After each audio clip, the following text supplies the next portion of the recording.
I'm Naruto Hyuga, and this is my story. Believe it! This tale is about a young and over-enthusiastic boy named Naruto Hyuga. Before we can journey down the life of Naruto, we must first explore the unprecedented circumstances that led to the birth of the young Hyuga. Our story begins with Naruto's father, Minato Hyuga, a prestigious and exemplary Hyuga from the main branch family. Indeed, he was so phenomenal that he was called a genius among his peers and was destined to hold great leadership in his clan. However, Minato never did like the life of forced destiny and such extreme regulations held by the clan elders. His true dream was to be the greatest ninja in the entire Leaf and eventually the entire shinobi world. A leader all people could look up to. Next enters Naruto's mom, Kushina Uzumaki, into our story. In our universe, she is still the fiery and hot-blooded redhead Uzumaki. Like in the anime, Minato does still have the love-hate interactions with Kushina, which then leads to him still saving her from those other village shinobi that tried to capture her. From that point forward, their relationship started to grow and flourish, but they had to keep it in complete secrecy. This was due to the strict regulations of the Hyuga. A person from the clan was not allowed to have a romantic relationship with anyone outside the clan, especially someone from the main branch. Many years pass, and Minato gains much experience and power over the time due to extensive training and battle experience in the Great Ninja War, gaining the nickname the Gentle Lightning. This name was given by his enemies because of his basically instantaneous movement, because of the Flying Raijin, and the shocking feeling the enemies would feel in their entire chakra system as it was being shut down due to Minato using his gentle fist in combination with the Byakugan. The war ends, and some peace finally returns to the Leaf Village again. This gives Minato and Kushina a chance to further explore their relationship. The fruits of their passion leads to Kushina carrying a child, as we know as Naruto. With this new revelation, Minato must tell his clan of his baby due to his upheld integrity. This of course leads to great upheaval among the clan leaders, especially Minato as a Hyuga from the main branch, who was the next in line to be the leader. The clan decides to denounce and shun him from the clan. While saddened about the recent occurrences, there are other major events happening in his life. Minato is unaware of the upcoming request from the 3rd Hokage. He is being selected as the 4th Hokage. When Minato receives the news, he is shocked but gladly accepts. He becomes the first Hyuga Hokage. We then skip to the Nine Tails attack. Everything happens as per normal, and we still get the fight between him and Obito, aka the Masked Man. While Minato could easily win the fight alone, Obito puts Minato in a position where he has to put himself in harm's way for the sake of Kushina, Naruto, and the Leaf Village. He still manages to win the fight against Obito, but him and Kushina end up sacrificing their life for the infant Naruto. Half of the Nine Tails chakra is sealed into Naruto. After the attack, the 3rd Hokage finds the newly orphaned Naruto in a basket next to his late mother and father. The Leaf Elders end up having discussion about who would be responsible for the child. They call in the Hyuga main branch, and the Leaf Elders ask them if they could take care of Naruto. The Leaf Elders know Minato was not on good terms with the clan, but they are asking on behalf of the entire Leaf Village. Seeing that there could be an advantage to having the Jinchuriki in the clan's possession, the Hyuga clan leaders hesitantly accept. And this begins the story of Naruto Hyuga. We begin the story of a young boy named Naruto Hyuga. His parents were killed in a fatal accident years ago, which left the poor boy alone with no family. Due to the secrecy of the incident, Naruto does not know who his parents were or what happened to them. Fortunately, the Hyuga main branch took in the orphan child. Of course, as we all know, it wasn't out of goodwill, but instead because of the benefits hidden deep within Naruto, the nine-tailed fox. The clan leaders knew about Naruto's hidden power, and because of this, they made sure to start training him rigorously early on in his life.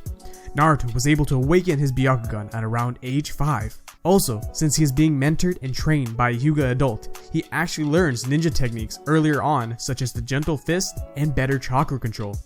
Now, even though Naruto belongs to a clan and has quote-unquote family, he is still ostracized by most of the clan and given angry glares by pretty much everyone.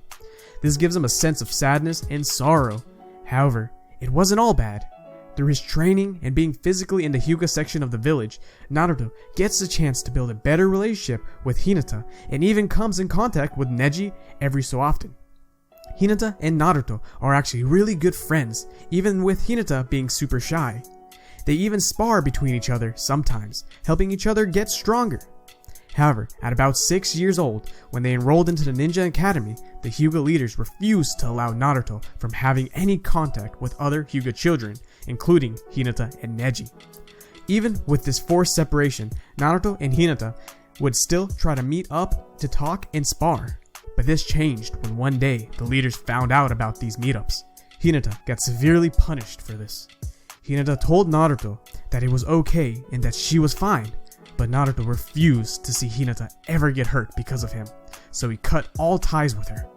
From here on, Naruto was truly alone, other than his small interactions with Shikamaru, Shoji, and Sasuke during class.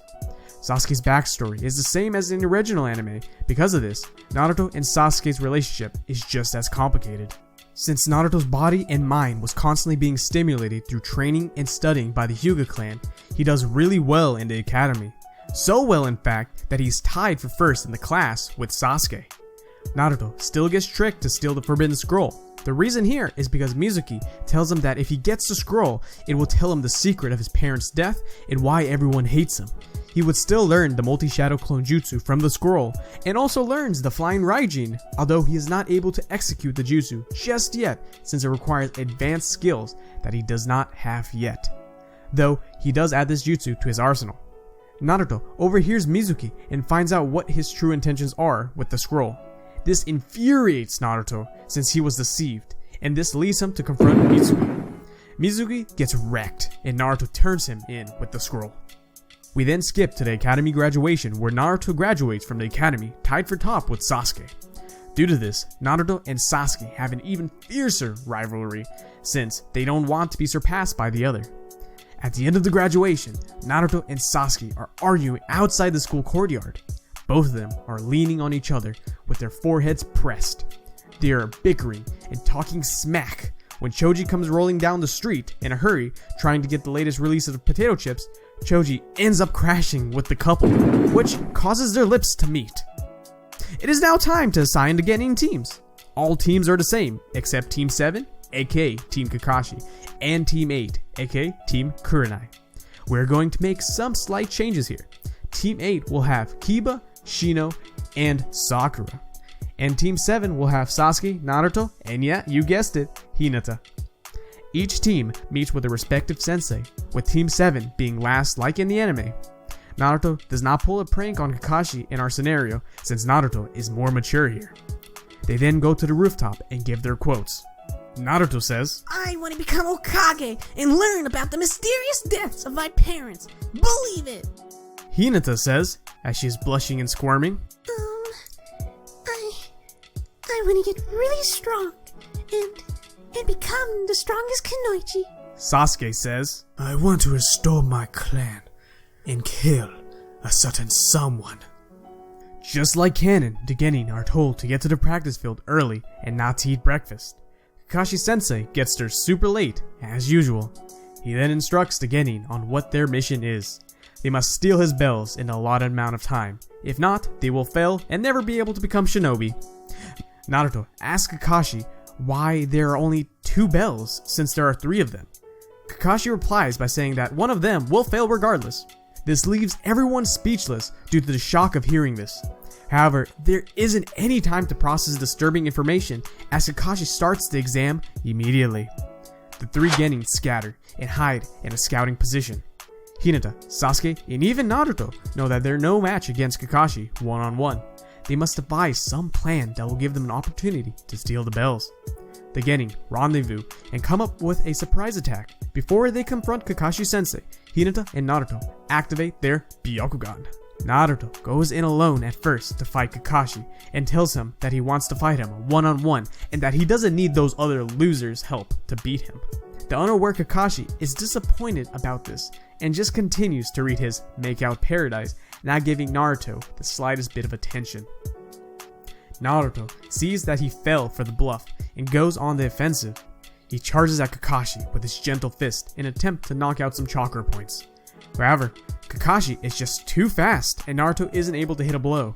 Then, before Naruto knows it, he hears Kakashi yelling from behind him, 1,000 years of death, splitting his cheeks. As Naruto is flying away in pain, he smirks a bit, which throws Kakashi off. Before he knows it, he is grappled by 5 shadow clones. Kakashi is stunned and in disbelief that Naruto managed to pull off 5 shadow clones. However, before Kakashi can process what's going on, he sees a giant fireball coming towards him. He has to dodge it or otherwise he'll be crispy bacon. Kakashi barely makes it out of the blast radius, only suffering some burns. However, Kakashi realizes he hasn't seen Hinata and all of this commotion. Hinata is right behind him and already in range, readying to hit Kakashi with her 8 trigrams, 32 palms, which she learned through her rigorous training in hopes of catching up to Naruto.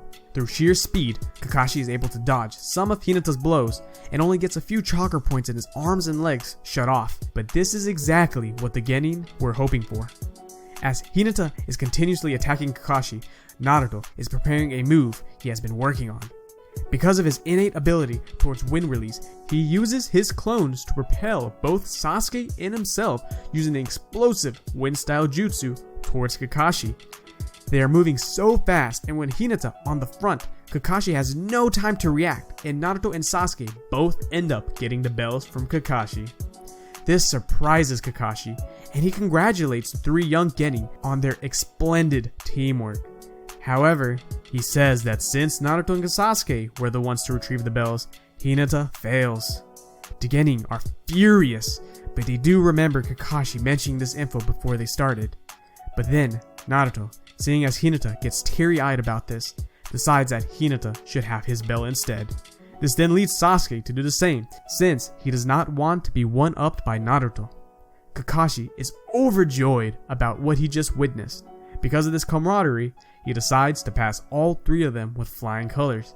He explains the whole purpose of the test and tells them that shinobi that don't follow the rules are scum, but those that would leave their comrades behind are worse than scum. Kakashi then welcomes them to Team 7.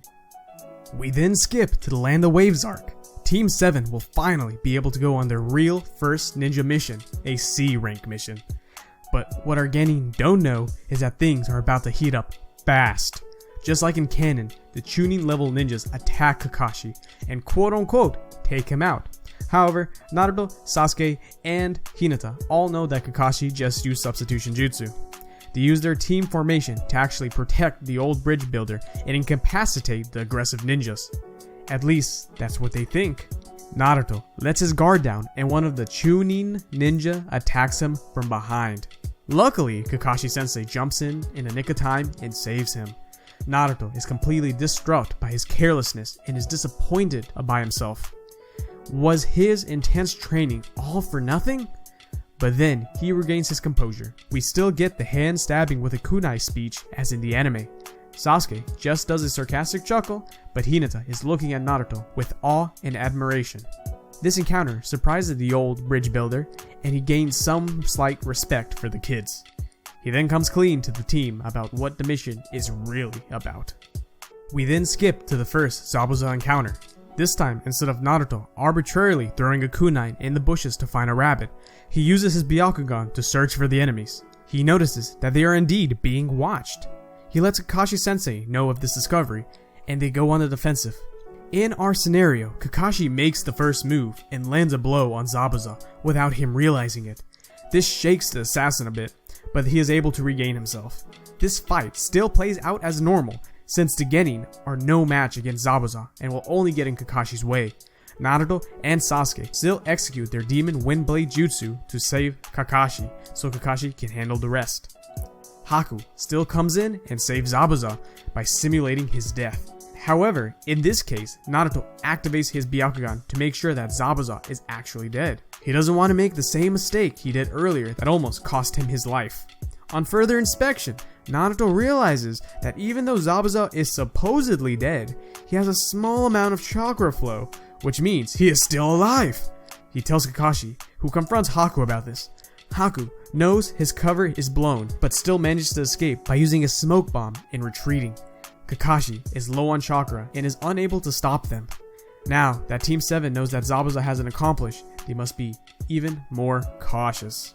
We then skip to the quick training arc. Since the Genin are more skilled, it doesn't take long to master the tree climbing and advance their chakra control. Next, we move to the second encounter with Zabuza. The mist surrounds Team 7 and increases their visibility dramatically. However, Hinata and Naruto activate the Byakugan, which makes the mist utterly useless. Haku is aware of how strong Naruto and Sasuke are, so he separates those two using his crystal ice mirror. While this occurs, Kakashi and Hinata must fight Zabuza and protect the bridge builder. On the surface, all seems grim for Team 7. However, in reality, they are more than prepared. They predicted they would be ambushed and planned accordingly. Since the Genin finished their training earlier than expected, they practiced and discussed different team formations and tactics. Hinata is using her Byakugan to assist Kakashi by disclosing Zabuza's location while keeping the bridge builder protected. That fight continues as normal. We then check up on the other two. Even though Naruto and Sasuke's teamwork has enhanced tremendously, they did not expect Haku to be so powerful and quick. Naruto does have his Byakugan activated, which helps him with dodging most of the needles, but he is still not physically fast enough to dodge all of them. Sasuke also attempts to handle himself like in the anime. They both work together to try find a weakness in jutsu. With both their heads combined and the addition of the Byakugan, they find a way to counter the crystal ice mirror. After all the extraneous fighting, Sasuke is able to eventually awaken his Sharingan, like in canon. The two Genin feel very confident in their chances of escaping the jutsu. Without saying a word, Naruto and Sasuke know what they must do. They enact their plan and manage to badly injure Haku in the shoulder. This shocks the boy. He knew they were strong, but he didn't expect them to catch up to his level so quickly. Haku now realizes that he can no longer hold back on the Genin if he wants to be the perfect tool for his master. Naruto and Sasuke attempt to strike again, but this time Haku is serious. He increases his speed and shoots needles from all directions. The duo are able to dodge and block the needles using their visual prowess, but aren't given enough time to counter. The two are running extremely low on chakra and stamina, Naruto still having more than Sasuke because of his Uzumaki half. Haku uses this weakness to release a fatal attack on Sasuke. Sasuke can see the attack coming, but before he can dodge, he feels a sharp pain through his body and his Sharingan deactivates. He used too much of his chakra. Naruto sees the attack as well, and he rushes to save Sasuke, but he just isn't fast enough. He blocks some of the needles, but most of them hit Sasuke's vital spots. Naruto is sitting on the floor holding his friend's seemingly lifeless body. He feels sorrow at first, but then it gets washed over by an explosion of anger and hate. Naruto starts to release a red fiery chakra and begins to heal. Everyone on the battlefield can feel the massive amount of energy. Naruto is changing to his Nine Tails chakra form. Nothing but hate fuels his actions right now. With his immense power and speed, he charges at Haku and bodies him, causing the crystal ice mirrors to shatter in the process. Just like in the anime, Naruto hesitates to kill Haku. Haku then senses that Zabuza is about to die and rushes to sacrifice himself to save the swordsman. From there, everything plays out as normal, with Zabuza wrecking the thugs and mafia leader.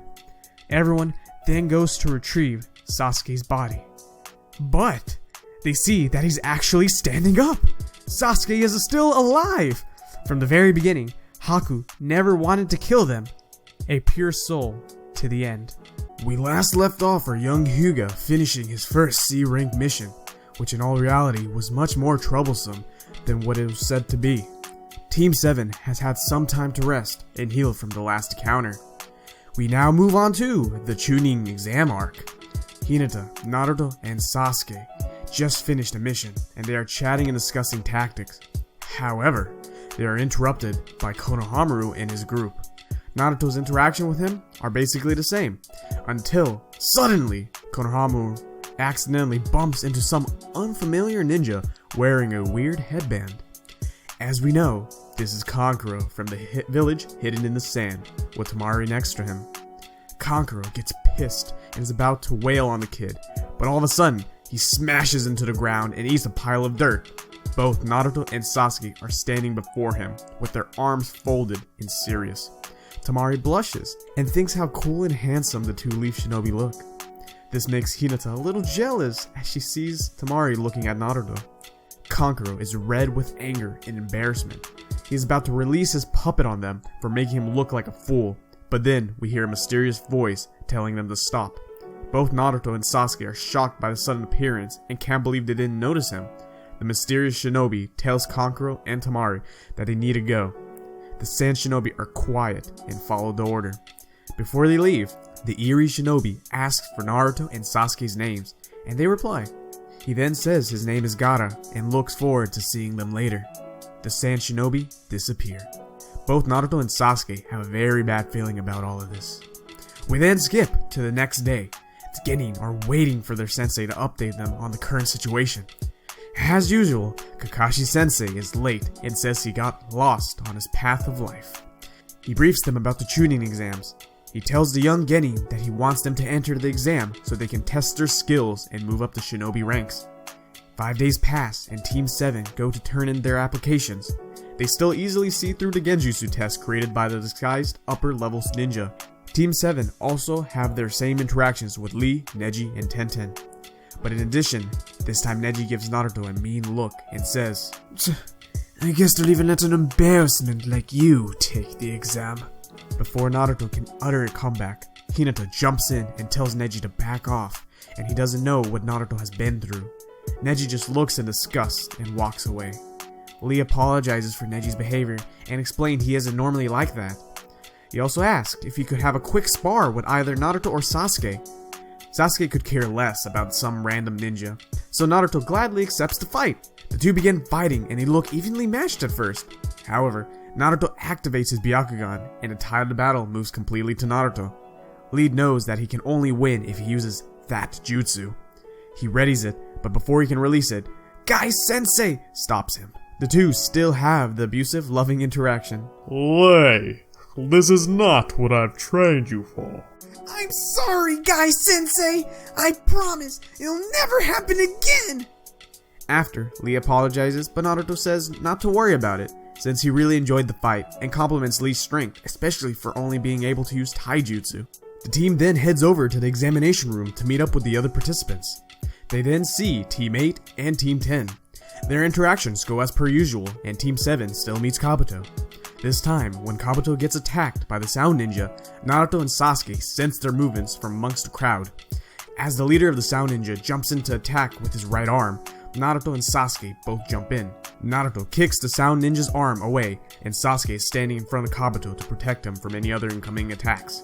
The second ninja becomes infuriated and is about to go for another attack when the proctor for the exam comes in and tells him to pipe down. He warns them about starting fights before the exam even begins, as this means they could be disqualified. Everyone then gets settled down in their seats, and the proctor proceeds to tell the rules of the test. Everything here happens as usual, except that in this case, Naruto does well on the exam since he keeps up with his studies. So well, in fact, that his score was placed as third highest on record, with Minato having first place, followed by Itachi. We can now skip to the beginning of the Force of Death part of the exam. This is where Team 7 gets to really show their well-honed skills and masterful teamwork. Before the proctor even announces the rules, Hinata, Naruto, and Sasuke are already analyzing all the other teams. This is because they are adapting and learning from the previous exam. They notice that some teams have different scrolls from theirs, and they take note of those specific ones. Once the proctor says that they need both white and black scrolls, everything clicks for Team 7. They don't want to be cocky, but they feel they are prepared for the exam. The exam begins, and all the teams move out. Team 7 starts to hunt the closest team that they know have the black scroll. They are actually able to take it with ease. With only 29 minutes into the exam, Team 7 has both necessary scrolls. All they must do now is head to the checkpoint, and they will pass. However, as they are heading over, they encounter a very serious problem. A strange sound ninja appears before them. Of course, as we know, it's Orochimaru. Team 7 has no clue who this mysterious shinobi is, but they have a really bad feeling about them. Orochimaru says inside his head, Your body will be mine, Sasuke. like in the anime, Sasuke is paralyzed with fear. Orochimaru immediately attacks Sasuke, but Hinata pushes him out of the way, saving him in the last second. She tells him to get his head into the fight. Sasuke snaps back into it, and they attempt to counter. Naruto tries to use his bullet wind jutsu to shoot himself towards Orochimaru, which gives him a chance to pummel him in the face, but Orochimaru just bounces back from this and smacks Naruto to the ground. Team 7 do their best against Orochimaru, but Orochimaru is just too much more overpowered than they are. As the young genin are on the brink of death, Orochimaru bites Sasuke on the neck and gives him the curse mark. This makes Sasuke pass out, but Naruto sees this and thinks that Sasuke was murdered before his eyes. Naruto explodes with anger and unleashes a massive amount of Nine-Tails chakra. He charges as Orochimaru with blind rage and gets some nice hits in. Sadly, Orochimaru is still much stronger than Naruto even in this state, and he is able to trap Naruto and proceed to place the 5-pronged seal on him, which disrupts Naruto's Nine-Tails chakra and makes him go unconscious. Orochimaru then yeets Naruto and leaves the scene. Hinata is able to rush and grab Naruto before he falls to his death.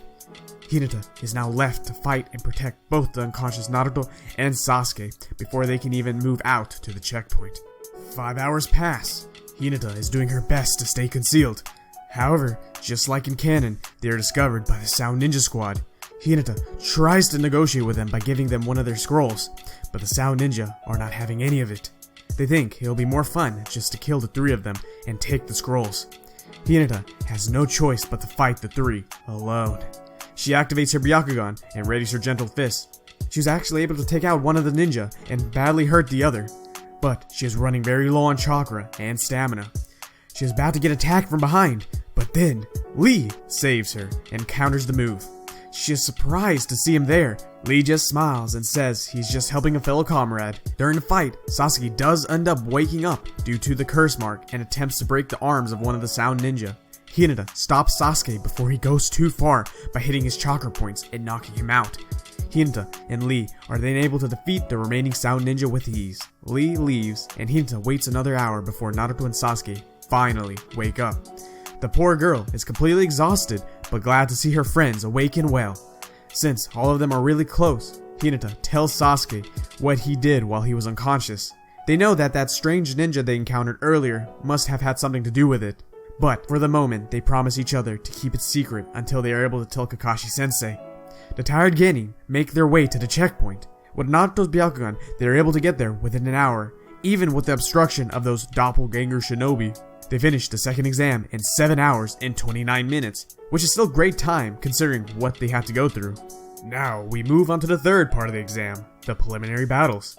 Most of the battles happen as usual with some exceptions. The first being the battle between Kiba and Naruto. Naruto is anxious about the battle because he has not had time to assess Kiba's skill level. Before the battle even begins, Kiba starts trash-talking Naruto.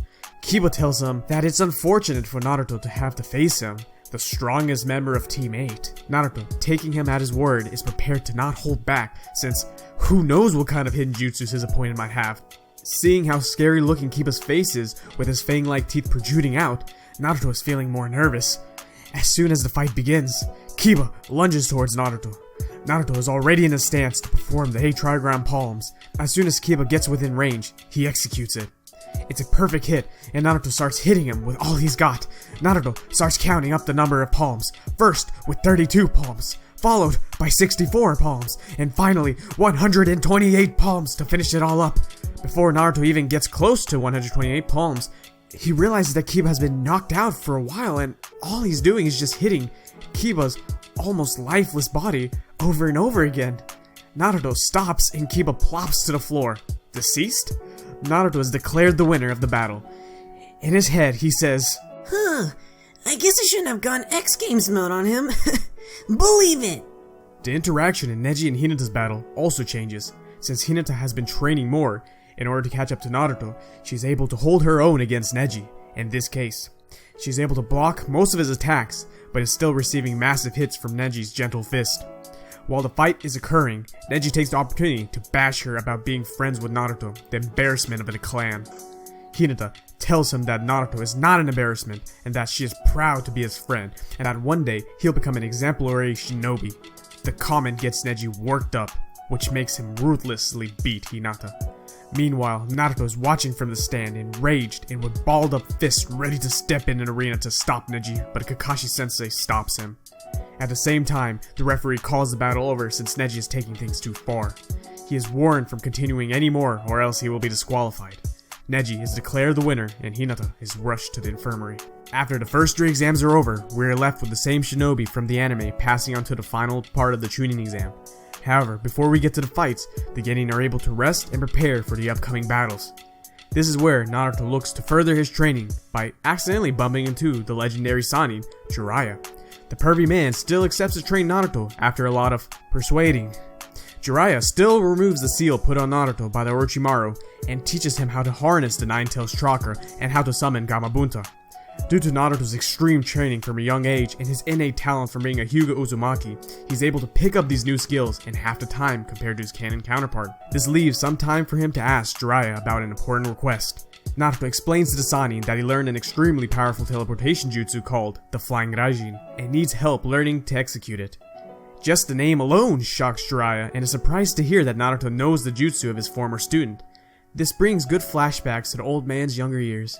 He then snaps back and asks where Naruto learned such a jutsu. Naruto nervously just says he stumbled upon it randomly as he was training. This makes Jiraiya suspicious, but he just shrugs it off. They then use their remaining time to try to grasp the S-rank jutsu. It is now finally the day of the final battles of the Chunin exam. Naruto is ready to see if his training really made a difference. He can harness the Nine-Tails chakra and summon Gamabunta. As for the Flying Raijin, he's very limited since it uses a lot of chakra. Naruto plans to only use these jutsus in dire situations, as the techniques can be risky and use up a lot of stamina and chakra. We now finally begin the last round of the Chunin exams, the battles. All the fights go as normal, except for the fight between Naruto and Neji. This fight will be an intense battle between the Hyugas, Byakugan versus Byakugan. During Neji and Naruto's fight, Neji argues with Naruto about the ideals of the clan. Neji tells Naruto that as a Hyuga, a clan that is very prestigious and highly respectable, one should bring honor to the clan's name and everything they do, especially someone who is from the main Hyuga branch like Naruto. Neji tells Naruto that his mere existence is an embarrassment to the clan, and that he brings shame to the people who are generous enough to raise him. He also mentions that unfortunately he wasn't born into the main branch, and he is now stuck with the destiny to protect, but yet an outsider like Naruto is granted entrance into the main branch. Naruto then becomes filled with rage from Neji's comments, and asks Neji what does he know about his life he has lived. Naruto tells Neji that the clan can resent and scorn him all they want, but that he will show them all that he will become the greatest shinobi there is despite being an embarrassment to the clan. He continues to tell Neji that he shouldn't be locked down to his destiny and that he should forge his own path. He needs to stop judging others and reflect on himself for once. The fight between the two Hyugas are actually closer than Neji had originally thought. Each blow and every kick is met with a similar attack from one another. The fight continues with each genin just wearing one another down without making any headroom. Finally, the two decide to end it all with one last 8 trigram standoff. They both ready their stance and lunge at each other. In synchrony, they both yell 32 palms, then 64 palms, followed by 128 palms. For every hit, they are just negating the other. Finally, as they move to 256 palms, the tide starts to change. Neji feels Naruto getting stronger and faster. He can't believe that what is happening. He tries to match Naruto's attacks, but just cannot keep up. Neji slips up, and Naruto sees the opportunity to knock out Neji's most crucial chakra points, followed by one final explosive blow. This leaves Neji laying on the floor, unable to move. He can't believe he was defeated by Naruto. Naruto tells him if he would focus more of his efforts on himself and stop clouding his mind, he might have had a chance. This just leaves Neji speechless. Naruto takes the win. We then skip to the fight between Sasuke and Gaara. Sasuke still shows up as dramatic and as late as in the anime. However, he seems much different here. His clothes are the same, but his aura has changed. Sasuke is a good bit more powerful here than in canon, since he refused to let the much more powerful Naruto surpass him. With his new power, Sasuke actually wounds Gaara even worse. This still ends up triggering Gaara's crazy streaks, and the snowball effect of the other events also occur. However, this time Hinata and Naruto are aware of the Genjutsu and don't get caught in it. they both meet up with Sasuke and head over to Gaara as a team. They finally catch up to Gaara. The fight is just as difficult as in the original, but Hinata, Naruto, and Sasuke work as a unit and are able to get some good damage on Gaara. However, Gaara upgrades his tailed beast form and things start to turn bad for Argenin. Naruto is about to get body slammed by Gaara, but Hinata jumps in and pushes Naruto out of the way, taking the brute of the force, leaving her unconscious. This leaves Naruto enraged, and he lunges at Gaara and lands a clean hit to the jaw, knocking the Beast Boy 40 meters back. It is now just Naruto and Sasuke. Just when things couldn't get any worse, Sasuke's curse mark starts to act up and begins to spread all over his body, immobilizing him. It is now just Naruto versus Gaara. Gaara then starts to transform into the giant tailed beast form.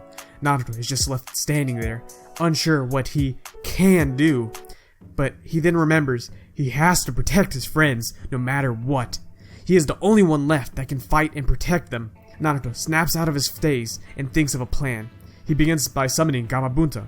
Together, they are able to hold back the One-Tails and get some damage.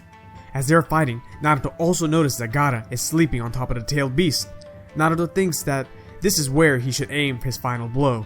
If he can get to Gaara and knock out his chakra points that are connected to the tailed beast, he could possibly get Gaara back to normal. It was a risk, but a risk that Naruto needed to take to protect everyone.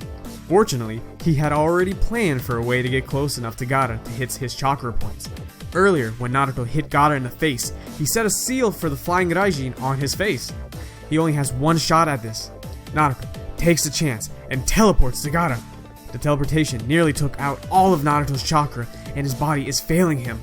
Naruto builds enough strength to hit Gaara's chakra points. It looks like his plan worked. Gaara is reverting back to his human form. Both Jinchurikis are falling and smash into the ground. Both of them cannot move, but Naruto still crawls to Gaara to smack some sense into the man. Naruto had won the fight, and he was able to protect his precious friends. We last left our young Hyuga during his intense fight against Gaara. After Team 7 was able to recover from their fierce fight, Hinata, Naruto, and Sasuke reflect on the battle and discuss what they can do to improve their formation. The leaf accident was a huge wake-up call for Team 7. It makes everyone realize that they all need to train and build more strength so that they will be stronger for the next time anything bad happens to the leaf. Naruto also mentions that they need to find a way to keep Sasuke's curse mark from acting out and immobilizing him. They believe that Kakashi-sensei will know how to help with it. Like in canon, Tsunade is still requested to be the 5th Hokage, and Naruto and Jiraiya must go on their journey to find her. Before they leave, Hinata and Sasuke come to see Naruto off. Hinata tells Naruto that she will be training hard with the Hyuga elders to improve her gentle fist and advance her techniques.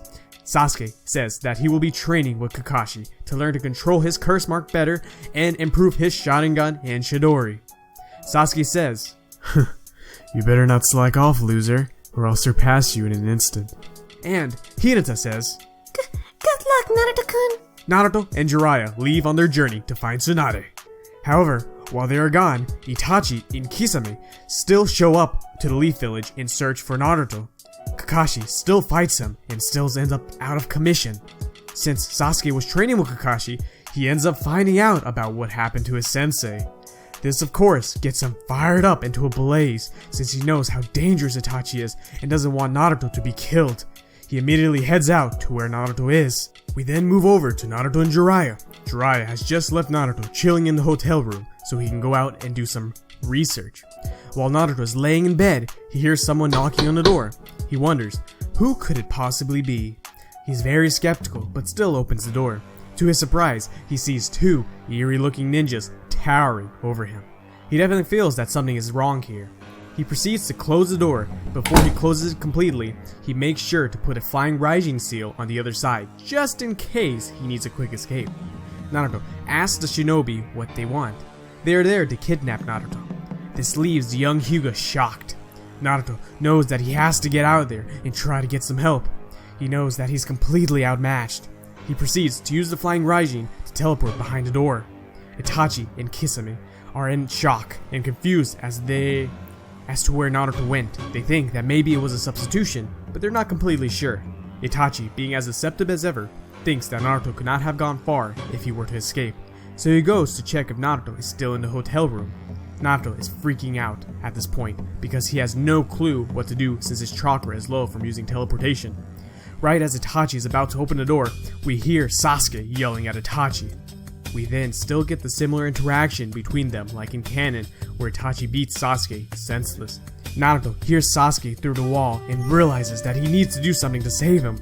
Right before Itachi is able to use his Tsukiyomi on Sasuke, Naruto teleports to Sasuke and is able to surprise Itachi and kick him away, and then teleport back to the hotel room with Sasuke. Fortunately, before Naruto left for his journey, he told Hinata and Sasuke that he would place a flying rising seal on them, just in case something bad happened to the Leaf Village while he was gone and needed to get back quickly. Itachi and Kisame know for sure that Naruto can somehow teleport similarly to what they heard about the 4th Hokage being able to do. Kisame is tired of all this cat and mouse games, so he's ready to burst down all the walls in the hallway. Naruto and Sasuke hear this but cannot do anything about it since they're out of chakra and seriously injured, respectively. Kisame is about to bust down the wall where the Genin are hiding, but then the legendary Sannin, Jiraiya, makes his entrance. Like in the anime, he uses the Toad Stomach Jutsu and forces the 2 Akatsuki members to retreat. Naruto and Sasuke walk out to meet with Jiraiya once they know the coast is clear. Sasuke is still disappointed and distraught that he still wasn't strong enough to even challenge his older brother. He hesitantly tells Naruto thanks for saving him and says he needs to train harder than ever when he gets back to the Leaf Village. Also, since Sasuke wasn't put under the Tsukiyomi, he is not as nearly traumatized and still conscious at this point. Guy shows up to take Sasuke back home. We then transition to when Jiraiya is teaching Naruto how to use the Rasengan. Naruto is definitely much smarter and skilled in our situation, but Jiraiya still teaches Naruto in steps. However, the big difference here is the amount of time needed for Naruto to master the jutsu. Naruto masters the Rasengan in about a month, a week after they met Tsunade in the original anime. But since Naruto is much more knowledgeable about basic shinobi techniques and has a much better control over his chakra, he's able to learn the Rasengan much faster. So fast in fact that when it's time to meet with Tsunade, Naruto is on the verge of mastering the jutsu, but not quite just there. Naruto and Jiraiya finally meet with Tsunade and things still go as normal. Tsunade disses the Hokage's position and this infuriates Naruto. They then still fight outside. Naruto uses his Byakugan, but Tsunade is still leaps and bounds more powerful than Naruto. As a last-ditch effort, Naruto uses his imperfect Rasengan, which Tsunade dodges. However, this stunt piques her interest and still lays down the bet with Naruto. Naruto gladly accepts, as he knows that 1 week is more than enough time to master the jutsu. We then move on to the next day. Naruto's training, and he finally masters Rasengan. He knew he was close to finishing it, and this surprises Jiraiya. He knew Naruto had potential, but this showcase is remarkable. Because Naruto learned the jutsu so fast, Jiraiya and him are able to update Tsunade about their wager before she even gets a chance to meet with Orochimaru. The sheer shock of seeing Naruto had truly mastered the jutsu changes Tsunade's mindset about Naruto, and about Naruto's feeling and ideals about Hokage. She honestly thought it would be impossible for Naruto to master such a difficult jutsu so quickly. She then apologizes to Naruto for what she said earlier and still gives him her necklace. Through Naruto's performance, Tsunade gets persuaded and accepts to come back and become the 5th Hokage. However, this doesn't mean she can just forget about Orochimaru.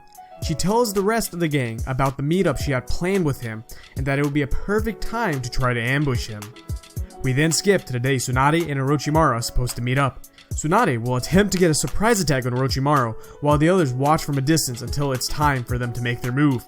As Tsunade approaches Orochimaru, making it look as though she is going to heal his arms, she is readying a powerful attack. However, before she can unleash it, Kabuto attacks her. This is the cue for the rest of the gang to jump in and attack Orochimaru. Since Kabuto and Orochimaru weren't expecting so many more people, they end up getting caught in the barrage of attacks from Jiraiya, Naruto, and Shizune. Orochimaru and Kabuto still manage to retreat to an open plains area, but our gang is able to follow them. Since Jiraiya is not drugged by Tsunade, Tsunade is not severely injured, and Naruto has fully mastered Rasengan, the battle is looking very favorable for our heroes. Without any time to waste, all 3 Sannin summon their ultimate summonings. As the 3 Sannin are fighting one another, Orochimaru tells Kabuto to get rid of the brat so that Akatsuki will not be able to use the Nine Tails inside of him. As the legendary fight of the summonings continue, Naruto is left to face Kabuto. Kabuto is aware of Naruto's Hyuga origins and his Byakugan, and remembers his performance during the Chunin exam, so he is cautious against him. He isn't as cocky as he was in the anime. However, he still believes he should be able to take care of Naruto without too much hassle. Kabuto readies his scalpel hand medical ninjutsu to hit Naruto's vital points. Naruto activates his Byakugan. With Naruto's Byakugan active, Kabuto is having a very hard time hitting Naruto, almost getting hit by Naruto's gentle fist in the process. Kabuto realizes that he is just wasting chakra at this point, and changes to strike Naruto with a kunai. With his surprise as Kabuto goes for a surprise attack, Naruto grabs the kunai with his hand, holding Kabuto in place. This lets Naruto charge his Rasengan and unleash it onto Kabuto. Unfortunately, Kabuto is still able to sever an artery near Naruto's heart, as in the anime. They are both down. Jiraiya and Tsunade both notice this, and with this distraction, Orochimaru attacks both of them, getting in some good damage. Tsunade tells Jiraiya to hold off Orochimaru while she goes to heal Naruto. She rushes over to him. Naruto is barely clinging to life, refusing to die before becoming Hokage. He just looks at Tsunade and tells her, I never go back on my word. I will be Hokage.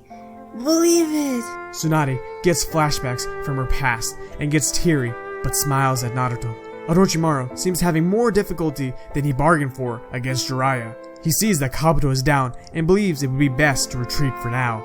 He manages to cause a diversion using his snake and slithers away with Kabuto. The battle is finally over, but Jiraiya is disappointed with himself for letting Orochimaru escape. But he is glad that Naruto is holding on. He completely trusted the young Genin's ability. Naruto and the gang make it back to the Leaf Village. Tsunade is officially made the 5th Hokage, and she goes to heal everyone needing to be healed. Instead of Naruto and Sasuke having a very intense clash to see who the alpha male is, Hinata, Naruto, and Sasuke have a friendly meet up to catch up. The reason things are so different here is because Sasuke is a lot closer to the team in our scenario, and he wasn't severely traumatized through Itachi's Tsukuyomi like in the original. That makes a big difference. Naruto is actually glad to see Sasuke well, and both Hinata and Sasuke are shocked to see Naruto so beat up. They thought he was just training. They of course are very excited to test their strength, so they spar between one another. Everyone is astonished about the immense power they were able to achieve. Naruto, as we know, has mastered the Rasengan, an S-ranked jutsu. Hinata was able to reach 8 trigrams 256 palms and learn a jutsu similar to Neji's palm rotation called Protecting 8 trigrams 64 palms. Sasuke was able to make his Chidori more efficient and learn how to have better control over his curse mark. Some days pass and all seems well in the Leaf Village. Team 7 is training with Kakashi-sensei, and they all are able to work on their individual and team strengths. However, this piece quickly changes one fatal night. The 3 Genin are out eating ramen outside at Ichiraku. This was Naruto's treat since he wanted to celebrate the hard work they have all put in. They are all enjoying each other's company. As the night progresses, Sasuke could see Hinata and Naruto getting closer. He has been noticing that those two have started to not only bond closer as friends, but possibly something even more. He realizes that it would be a perfect opportunity for his boy Naruto to get some alone time with Hinata. Sasuke makes an excuse that he's feeling tired from all the hard training and wants to sleep early tonight. Hinata and Naruto don't want him to leave, but Sasuke just smiles and waves to them as he heads back to his home. The 2 Genin are sad that their friend had to leave early, but then as they turn back, their eyes meet. They hadn't realized how close they've gotten to one another. Both of them blush and look away briefly, but then slowly turn to one another. Naruto tells Hinata how beautiful her hair glimmers in the moonlight tonight. Hinata turns red and is almost at a loss of words, but manages to say, Naruto-kun? She then proceeds to tell Naruto in a sweet and gentle voice just how powerful he's gotten and that he should be able to become Hokage in no time. Naruto just takes a pause and looks up at the moon, then turns to Hinata and softly tells her he might have gotten stronger, but he couldn't have done it without her support through all of it. She was there for him throughout all of it. Hinata is even redder than before, but even with that, the two are edging closer and closer to one another.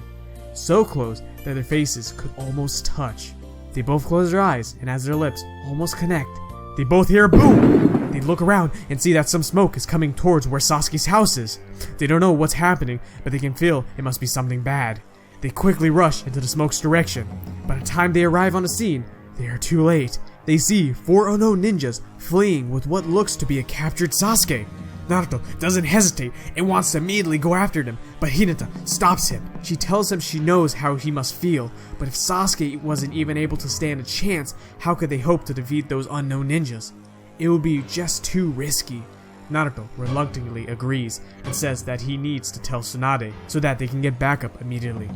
A team consisting of Shikamaru as the leader, Choji, Hinata, Neji, and Naruto is created. The 5 move out to save their friend from the clutches of the unknown shinobi. As our heroes catch up to the Sound 4, the villains are just finishing up the ritual that unlocks Sasuke's awakened curse mark state. The fights from here go as normal, with each team member fighting one of the Sound Ninja. The only difference here is that Hinata fights Sakon and Ukon. They all manage to barely survive their encounter with the help of the Sand Ninja friends that come to the rescue. Even Naruto's fight plays out similarly, with Lee showing up and eventually Gaara, so Naruto is able to go after Sasuke. Naruto eventually catches up to Sasuke at Final Valley. Naruto tells Sasuke that they came to save him from the clutches of the Sound Ninja and that they should head back to the village. At the moment, Sasuke is consumed by hatred due to Curse Mark's power and isn't acting like himself. He tells Naruto that him and the others mean nothing to him, and he did this by his own free will so he can gain the power to defeat his older brother. Naruto can tell that Sasuke doesn't mean what he's saying, and tells Sasuke that no matter what, he will save him from the darkness. The intense fight begins and plays out similarly as it did in the anime. Both fight in their awakened forms and clash with their respective ultimate attacks. At the end of the insane battle, Sasuke is standing over Naruto. Naruto lost due to the fact that he was holding back drastically because he didn't want to have a death battle with his best friend. Sasuke realizes this and understands Naruto's motives. He is finally able to come back to his senses, but it's a little too late. He has already caused so much pain to his comrades, and most importantly, to his best friend. He knows that there could be no possible redemption after what he has caused, but suddenly he gets an idea to at least help his village. He writes his plan on a note and slides it underneath Naruto's headband and leaves. Naruto eventually wakes up and sees the note.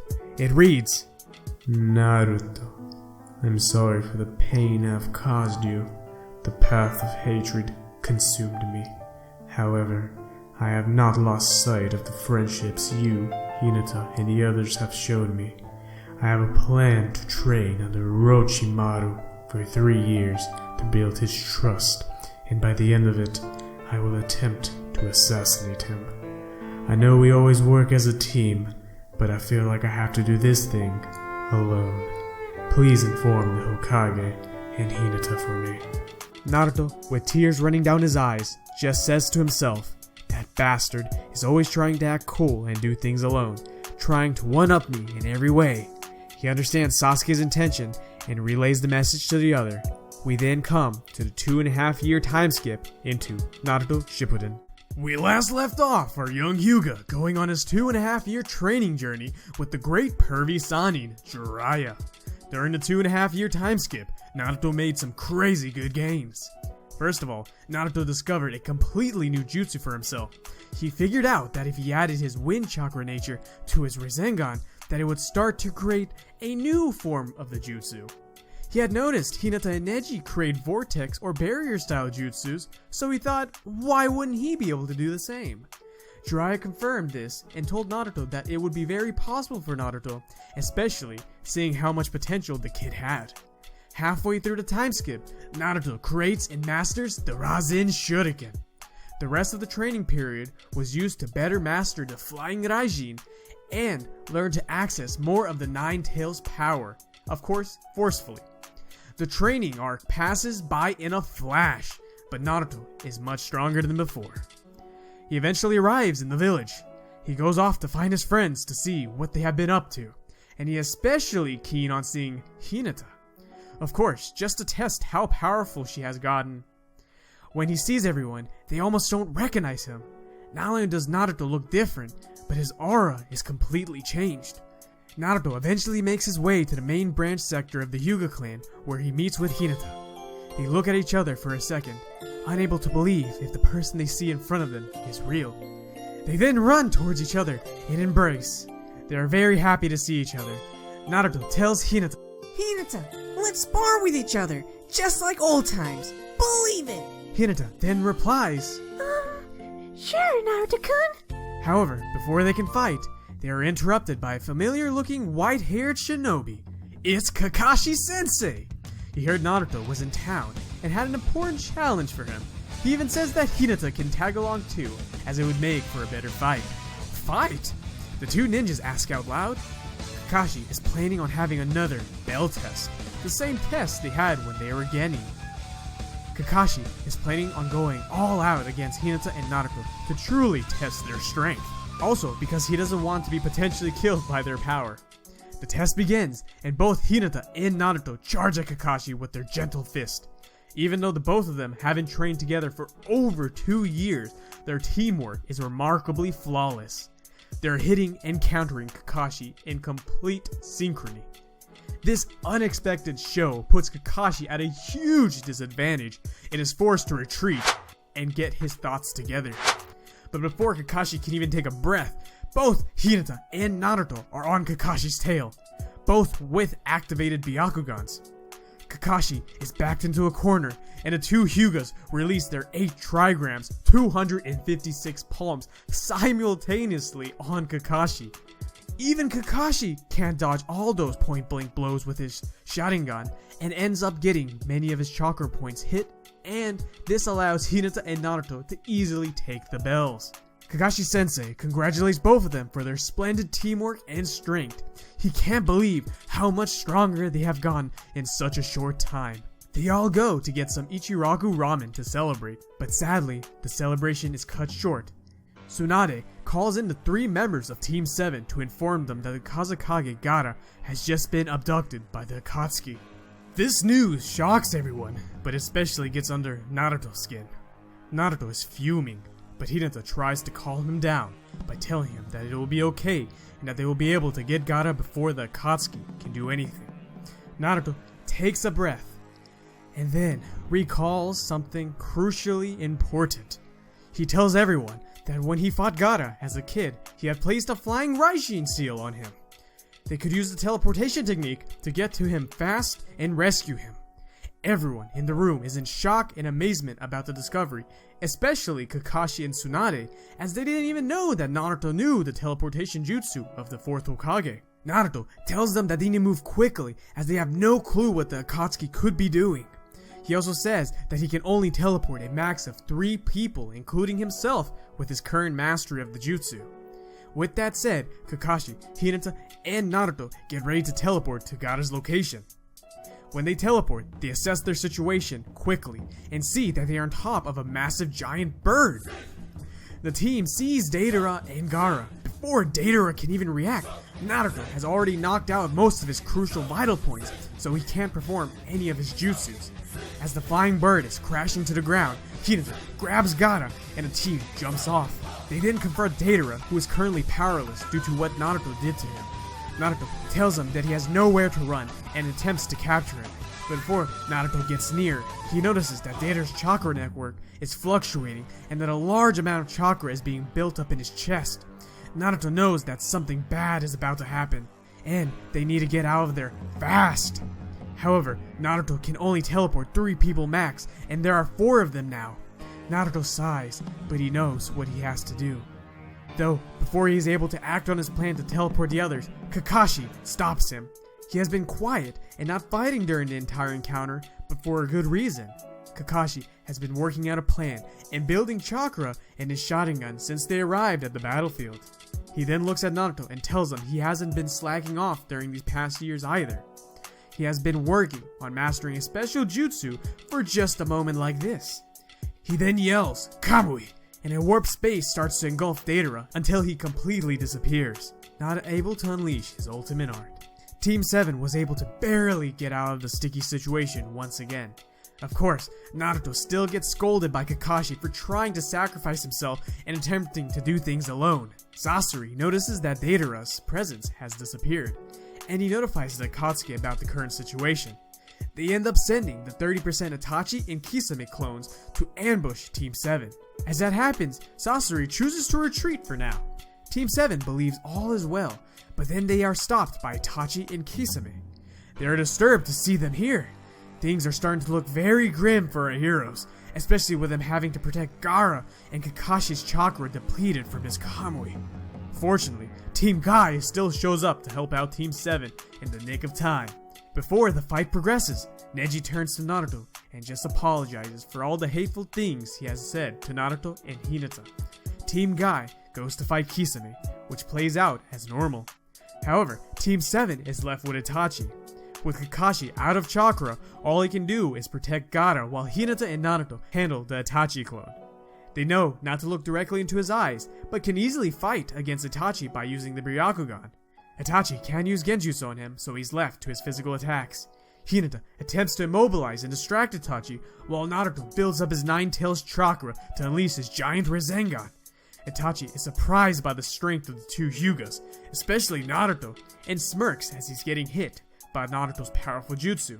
After the fights have concluded, the two teams realize that something is completely wrong, since the bodies lying on the floor aren't Itachi and Kisame. After this encounter, they can finally breathe. They then head to the Sand Village to return Gaara and let him heal. We still get the scene from Gaara and Naruto finally, officially acknowledging each other as friends. A few days pass and Hinata and Naruto can finally take a small, much-needed break to catch up with their friends. They even get some time to go on a little date. Things are starting to really pick up between those two. However, before anything can really go down, Tsunade tells the two that they have just received a distress signal from Sasuke. The note says that he needs backup ASAP because he believes that Orochimaru will be attempting to steal his body much earlier than anticipated. Sasuke sets up a time and location for when they can meet up. Hinata and Naruto are both worried about what is going on with their friend. Hinata, Kakashi, and Naruto head out to where Sasuke told them to meet. They meet at the location and notice that a small storm seems to be rolling in. At first, they don't see Sasuke and worry that it's a trap, but then Sasuke makes himself visible. It is a grand reunion between all of Team 7. Hinata, Kakashi, and Naruto can barely recognize their old friend, and Naruto can tell that Sasuke has gotten much stronger as well. However, there isn't any time to celebrate their reunion. They have some very important business that they must take care of. Sasuke updates them about the situation. Orochimaru is in a weakened state due to his body rejecting his soul. Plus, he doesn't know that Sasuke left, so they could easily get the jump on him. Kabuto has also just left on a mission, so they don't have to worry about him. The team comes up with a foolproof plan and formation, just like when they were kids. This really feels nostalgic for all of them. We got to see Kakashi's new move, but now Hinata, Naruto, and Sasuke get to show off their specialties as well. Team 7 moves out to Orochimaru's hideout. Kakashi and Sasuke have their Sharingans activated, while Hinata and Naruto have their Byakugans activated. All I can say is that it won't be a fun day for Orochimaru when he gets jumped. The team spots Orochimaru and are about to make their move, but then realize it's only a decoy. They then see Orochimaru retreating, but before they can follow him, snakes start to pile out of the walls. It's a trap! The team knows that they can't let Orochimaru escape, so they combine their attacks to create a giant explosion that blows up part of the hideout. They catch up to the Snake Man and corner him. Before they can do anything, Orochimaru just smirks and then summons his giant snake, clearing the area around them. The team initiates their plan. Naruto uses his clones in combination with his Wind Burst Jutsu to catapult Hinata and Kakashi towards Orochimaru. The two lay down heavy close combat attacks. Hinata uses her new Lion's Fist Jutsu to get some solid strikes in, while Kakashi uses his Chidori to injure Orochimaru. Orochimaru is being put on the defensive and he hates it. While the distraction is going on, Naruto and Sasuke are activating their awakening states. Naruto accesses his Nine Tails chakra and Sasuke goes full curse mark mode. They need as much power as possible for when they unleash their ultimate attacks. The signal is given and both Hinata and Kakashi back up. Orochimaru is left in a daze, confused as to what's going on. Naruto unleashes his Rasen Shuriken and Sasuke unleashes Kirin. Before Orochimaru can dodge, both ultimate attacks strike him simultaneously. A giant crater is formed after the dust settles, and all that is left of Orochimaru are a few remnants of his body. They had actually defeated the tyrant. Sasuke tells the team he will absorb what he can into his curse mark so that there won't be a chance for Orochimaru to revive himself.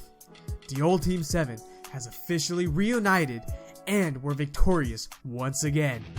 However, before they can head out, Naruto screams in agony and collapses in pain. Hinata, Kakashi, and Sasuke look in shock and scream Naruto's name as the young Hyuga blacks out. We last left our young Hyuga collapsed in pain after the fight against Orochimaru. His comrades are terrified of what could have happened to their friend. They suspect Orochimaru must have done something devious before they were able to terminate him. Team 7 rushes Naruto to Tsunade so that she can stabilize him and analyze his condition. A few hours pass and Tsunade finally exits the emergency room. She tells our heroes that Naruto will be able to make a full recovery, but if this situation ever happens again, his whole chakra system will completely fall apart. Tsunade doesn't know exactly what could have caused it, but before she is able to continue speaking, Hinata chimes in and says she noticed that Naruto's chakra network was more sporadic and chaotic than usual.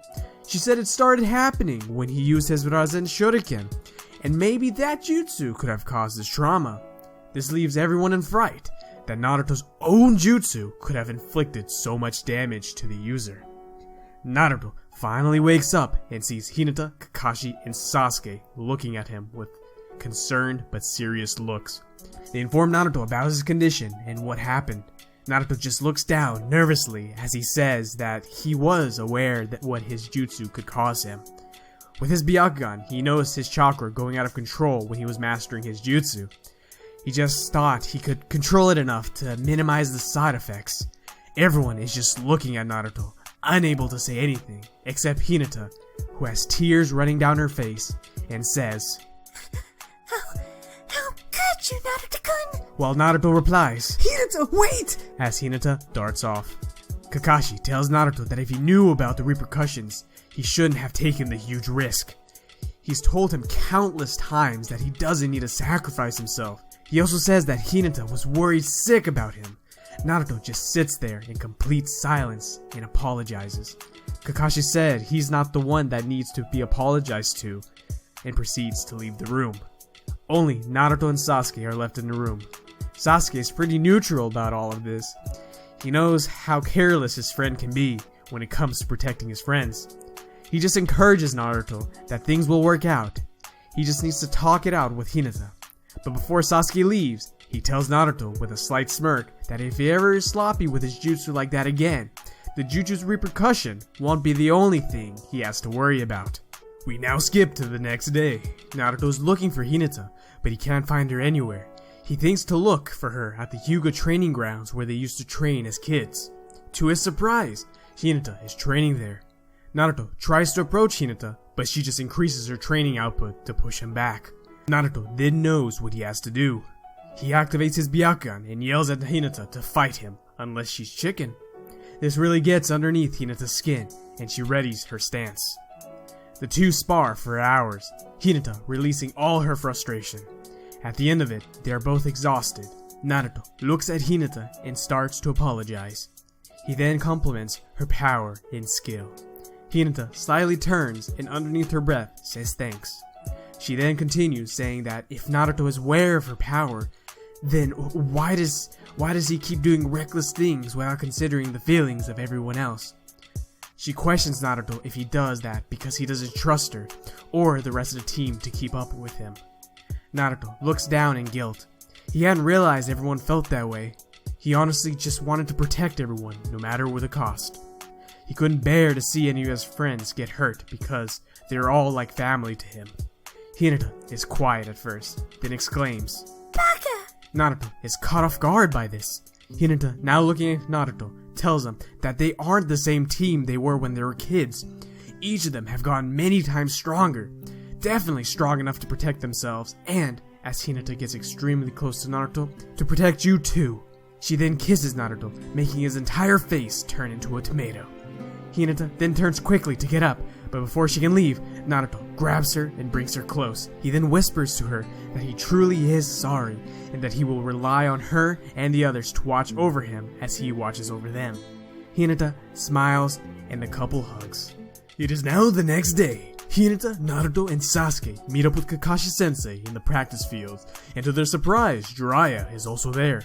Kakashi tells Team 7 that they will be going with Jiraiya to train. Kakashi, as their sensei, recommended all of them to get this special training because he felt that they were more than capable to do so. Of course, Jiraiya also felt that all of them could handle the difficult training ahead of them just by their recent performance against Orochimaru. Hinata, Naruto, and Sasuke are all pretty excited to get a chance to become stronger. They all ask what exactly will they be doing. Jiraiya responds by telling them that they will be learning Sage Jutsu. Sage Jutsu, all of them exclaim. Jiraiya then goes on to explain the details and even gives them an example with Sasuke's curse mark as a derivative of Sage Mode.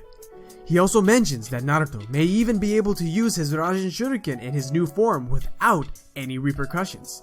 The three shinobi are now more pumped than ever to get started. They say farewell to Kakashi-sensei and head to the Land of Toads to begin their training. 5 days have passed, and it seems that our young heroes are getting very well acquainted with the mastery of Sage Mode, and the bug food the toads eat, of course. They are all adept, but that doesn't mean that they didn't have their moments when they almost turned into frogs. However, as they are all training, a very gruesome fight is occurring back in the normal world. Team Asuma are fighting against the Akatsuki members Hidan and Kakuzu. Sadly, like in canon, Asuma succumbs to Hidan's deadly jutsu. They eventually make it back to the Leaf Village. Hinata, Naruto, and Sasuke have just finished mastering Sage Jutsu during this time. They hear the news and request that they join Shikamaru's team in taking out the two troublesome Akatsuki members. Tsunade is a bit hesitant at first to send out Naruto, since the Akatsuki's whole goal is to capture him for his Nine-Tails chakra. However, she can see Naruto has grown in power and in mind in just a short amount of time, so she allows them to go assist. The two teams leave the village and head to where Hidan and Kakuzu were last spotted. The group ends up finding the evildoers, but to their surprise, there's one more person with them. It's Sasori! He had tagged along with the other two because he had gathered intel that the Nine-Tails Jinchuriki would attempt to fight them. The two teams split, with Shikamaru's team fighting Hidan and playing out as normal, and Team 7 fighting against Kakuzu and Sasori. The team is very cautious against these two as their intel on them are very limited. Naruto tells Hinata and Sasuke that they need to go start building up nature energy so they can go Sage Mode if they hope to stand a chance against the two Akatsuki members. Naruto also says that he can buy some time as they build energy. He has planned ahead and summoned two shadow clones earlier to start building nature energy for him. Hinata and Sasuke start meditating while Naruto releases one of his shadow clones and activates Sage Mode in combination with his Byakugan. He hasn't actually gotten a chance to combine the two jutsus up to this point. When he does, he realizes that he can literally see and sense everything around him. This allows him to figure out the tricks to Sasori and Kakuzu's bodies. He notices that Sasori has a puppet body and Kakuzu has multiple hearts. The intel he discovered is great and allows him to create counterattacks for each of them. The fight begins with Kakuzu throwing out all his elemental jutsu blasts at Naruto. He, of course, is easily able to dodge all of them, and as he does so, he notices that Sasori is releasing 100 puppets from his core. Naruto counters and is able to destroy 50 of the puppets with a giant Rasengan. At this point, Naruto feels that he could most likely take out one of the Akatsuki members if he plays his cards right. However, he stays on his defensive because he trusts and relies on his friends to come back and work as a team. Naruto senses that Hinata and Sasuke are on their way back with Sage Mode. Naruto kicks Kakuzu in his chest, destroying one of his hearts in the process, and uses a Rasengan to destroy one of Sasori's puppet arm. He then retreats and meets up with the rest of the team and informs them about the info in the plan. He also tells them that they could activate their dojutsu in combination with Sage Mode for a huge buff in their sensory acuity. Naruto releases his last clone to extend his Sage Mode. Team 7 then heads back to fight.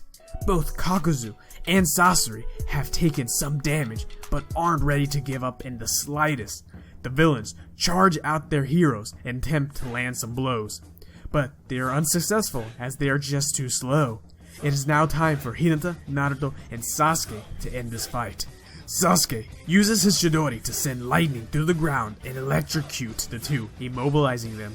Hinata and Naruto then charge using their 8 trigrams 512 palms, knocking out many of the enemy's chakra points. The 3 members of Team 7 all back up and ready their ultimate move. Hinata releases her Lion's Fist, Naruto his Rasen Shuriken, and Sasuke his Kirin on the 2 Akatsuki members. The combination of these attacks creates a small atomic-like bomb explosion. Kakuzu and Sasori evaporate from existence. Team 7 tiredly smiles to one another as they are all happy to have been able to defeat the 2 Akatsuki members, all before their sage time limit ran out. The team returns to the village, tired but victorious. They have managed to defeat 3 Akatsuki members and also avenged Asuma Sensei. Meanwhile, back at the Akatsuki headquarters, they receive notice that 3 of their members have been ruthlessly beaten. Here is where Pain comes into play. Pain has decided that he should be the one to bring in the 9 Tails and show everyone what true pain really is. Back at the village, Jiraiya has been investigating the leader of the Akatsuki. He gets intel on where he has last been spotted and decides to go investigate further. He decides to go alone because something inside is telling him that he has to be the one to do this, despite it being a reckless move on his part. He feels a weird, almost reminiscent feeling when thinking about it. Jiraiya does not tell Naruto or the others about his plan and leaves the village to find Pain. Jiraiya's intel leads him to the village hidden in the rain, where he has an encounter with his former students. Unfortunately, like in the anime, Jiraiya is still killed by his students, R.I.P. As the gruesome fight between Jiraiya and Pain was happening, the unaware Team 7 were doing some light sparring. That same day, Naruto leaves his training early because he is feeling off for some reason, like something is missing in his heart. As he's walking home through the scenic woody area of the Leaf Village, he notices a familiar figure. He sees Itachi. He runs after him to confront the tyrant, but as he is running, he feels a hand on his shoulder, which makes Naruto jump back. It really is Itachi! Naruto goes to attack, but Itachi just does his bird substitution. He then tells Naruto that he isn't there to fight, but just wants to talk. Naruto doesn't trust him one bit, but still hears him out so he can provide some good intel. Itachi then tells Naruto that he is grateful for him for taking care of Sasuke and keeping him from falling into the darkness. This completely shocks Naruto since he did not expect to hear that, especially from Itachi. Itachi then goes on to tell Naruto that his time in this world is coming to a very fast end. He also says that he will be contacting Sasuke very soon. He wants to see the power Sasuke has gotten and to tell him some parting words. Before Itachi disappears, he bestows Naruto with a bird that has Susui's eyes and says that this is a present to him that may come in handy in the near future. Itachi disappears. Naruto is just silent as he's trying to process all the new information he just got. He wants to tell his friends about the situation, but before he can, he gets word that Tsunade has summoned Team 7. She tells them that Itachi has just been spotted at the old Uchiha hideout and wants them to go pursue him. Naruto thinks to himself that this is the signal Itachi was talking about. Hinata, Naruto, Sasuke, and Kakashi head out. Before they arrive at the location, Sasuke tells his friends that he wants to fight Itachi alone. He wants to be the one to avenge his clan. Naruto is about to tell Sasuke what he heard from Itachi, but before he can say it, they are jumped by Kisame. He says that only Sasuke can move forward from here. Sasuke looks at his team and says he will handle it, and tells them not to worry. He looks at Naruto and smirks, saying that he'll be borrowing one of his techniques for the fight. Hinata, Naruto, and Kakashi are left to fight Kisame, while Sasuke goes to fight Itachi. In the beginning, Itachi still deceives Sasuke, as in canon, but as they finish their warm-up, Sasuke goes into high gear. Like Naruto, Sasuke releases a shadow clone he had set up to gather nature energy and turns into Sage mode in combination with the Sharingan. This allows Sasuke to get some powerful blows on Itachi. This surprises Itachi, but makes him happy to see how powerful his younger brother has gone. He then realizes that he can't hold back on this fight and transforms into his Susanoo. Sasuke has never seen a transformation like this and is confused how Itachi has this power. While Itachi is in this state, Sasuke can't get close, so he decides to summon his giant snake. In combination with all his power, he's able to at least hold his own against Itachi. However, as we all know, Itachi is still holding back because of his sickness. At the end, both brothers are out of chakra and Itachi is on his last dying breaths. Before his light burns out, he tells Sasuke sorry for all the pain he has caused him and tells him that he is proud of him. He is happy that he found Naruto. Itachi also tells Sasuke he needs to get his eyes implanted, so he will have enough power for the fight that is soon to come.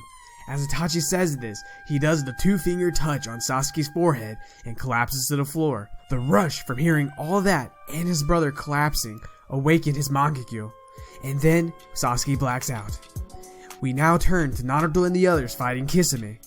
It was a tough fight, but they managed to overpower the Shark Man and fry him. To their surprise, they see the entire Uchiha hideout in ruins and Itachi on the floor. Fortunately, they find Sasuke still alive but unconscious. They also, of course, take Itachi's body with them. They all head back to the village after the very difficult mission. Once they make it back, they are welcomed with terrible news. Tsunade tells them that Jiraiya was defeated by the leader of the Akatsuki. This of course doesn't sit well with Naruto at all and he attempts to leave with rage, but Tsunade stops him. She says that before he goes, he has a message from Jiraiya. Hinata and Naruto go off together. Sasuke also feels bad for his friend, but he has an important request and intel to tell Tsunade. First, he requests Itachi's eye to be implanted into him, and 2, tells him that a great power is about to reign over the village. Tsunade is a bit hesitant to follow through with Sasuke's request, but she sees it as a necessity to increase their firepower for the upcoming battle. Because of Jiraiya's sacrifice, he was able to gather a lot of intel on Pain, and with Sasuke's new intel, helps complete the puzzle. Naruto is now reading the message with Hinata.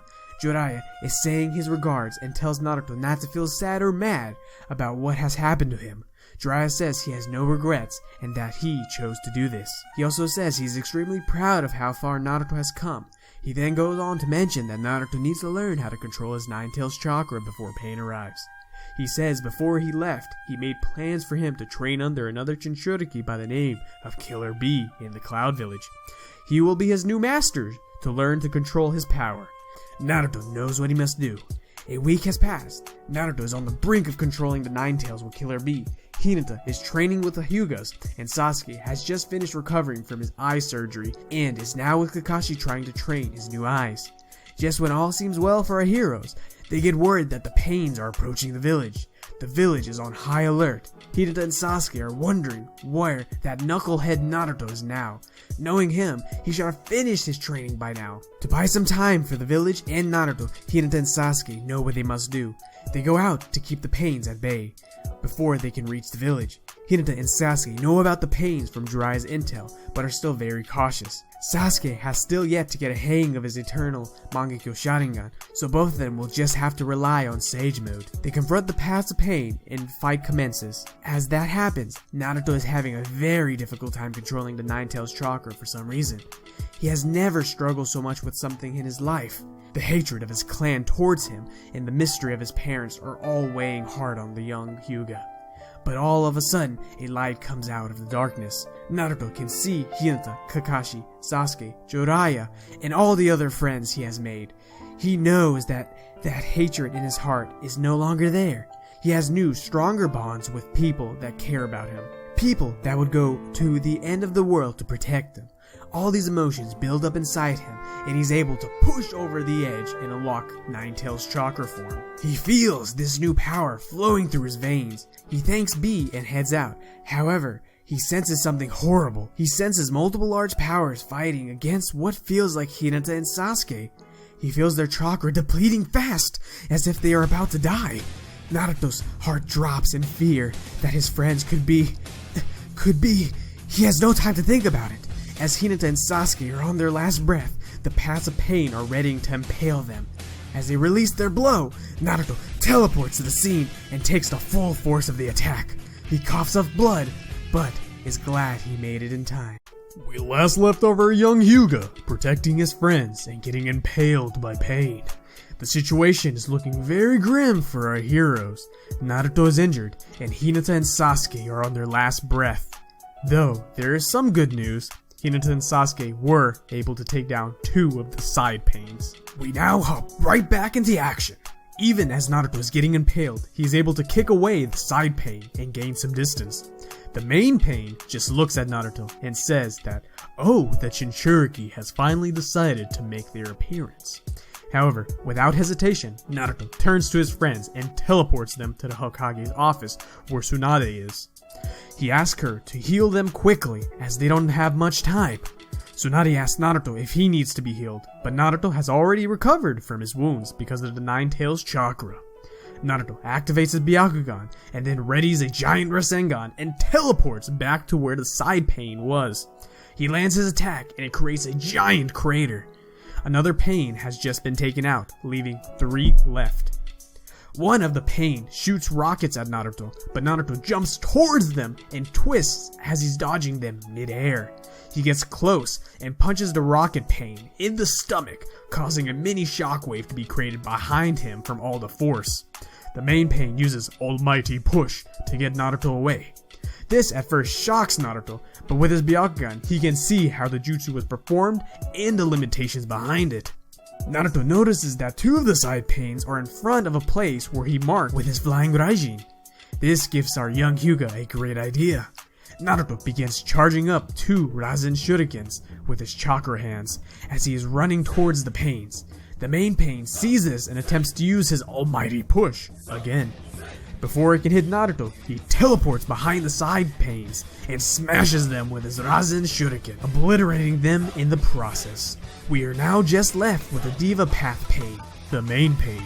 Naruto is a bit worried since he has used a lot of chakra in this fight and doesn't know how much more he can endure in the cloak state. But he shrugs it off as he doesn't have any time to worry about that. The fight ravages on. Pain and the weakened Naruto look pretty evenly matched for the moment. This is until Pain unleashes his planetary devastation. Everything around Naruto starts to break apart and gets sucked into one location in the air. The mass is getting bigger and bigger.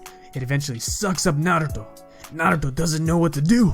He's trying to jump down, but he's just getting sucked in too fast. He can't let it end here. Everyone is counting on him, but this fight is getting too hard for him to handle alone. He wishes his friends were there to help him. Then, without a moment's notice, Naruto hears Amaterasu and sees Pain covered in black flames. He isn't sure what just happened, but he uses his opportunity to blow his way out of the earth enclosure with a Rasengan. As he gets down, he sees Hinata and Sasuke standing in their fighting stances. He meets up with them and asks what took them so long. Sasuke, with a smug look, just says he wanted to leave Pain to Naruto since he knows how well he can handle himself. And Hinata just shyly apologizes and says Lady Tsunade just finished healing them. Naruto just smiles, happy to be accompanied by his friends. As the gang is reuniting, they get interrupted by Pain, who just ridicules them and says he will show them true pain. Pain, who is no longer burning because he has just pushed off the black flames with his almighty push, is done playing games with all of them. Before Pain makes his move, Naruto tells the other 2 that he has a plan and needs them to distract Pain for 5 minutes. Naruto runs off and Hinata and Sasuke are left to fight Pain. 5 minutes pass and Naruto comes back and Hinata and Sasuke ask what he did. Naruto just points to his eyes. Naruto is now in his QB state with Sage Mode and his Byakugan activated. The other 2 didn't even know that was possible. Naruto actually says it was even easier to go Sage Mode in this state. He has been theorizing that this form would be very useful if it was possible. The 3 of them ready to make one last final stand against Pain. They all charge at him using their signature moves, but Pain just pushes them back with his power. However, this is exactly what the team wanted him to do. Naruto mentioned earlier that he noticed Pain's ability had a cooldown time after a use. Naruto then readies 2 Rasen Shurikens and tosses them towards Pain.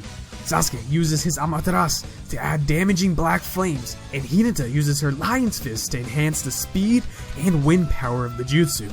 With pain and lag, all he can do is take the full blast of the combined jutsu attack. After the blast clears, all that is left are the black rods. The exhausted team is glad the fight is finally over. However, Naruto knows the actual fight is still not over. He tells the other two that he will catch up with them later.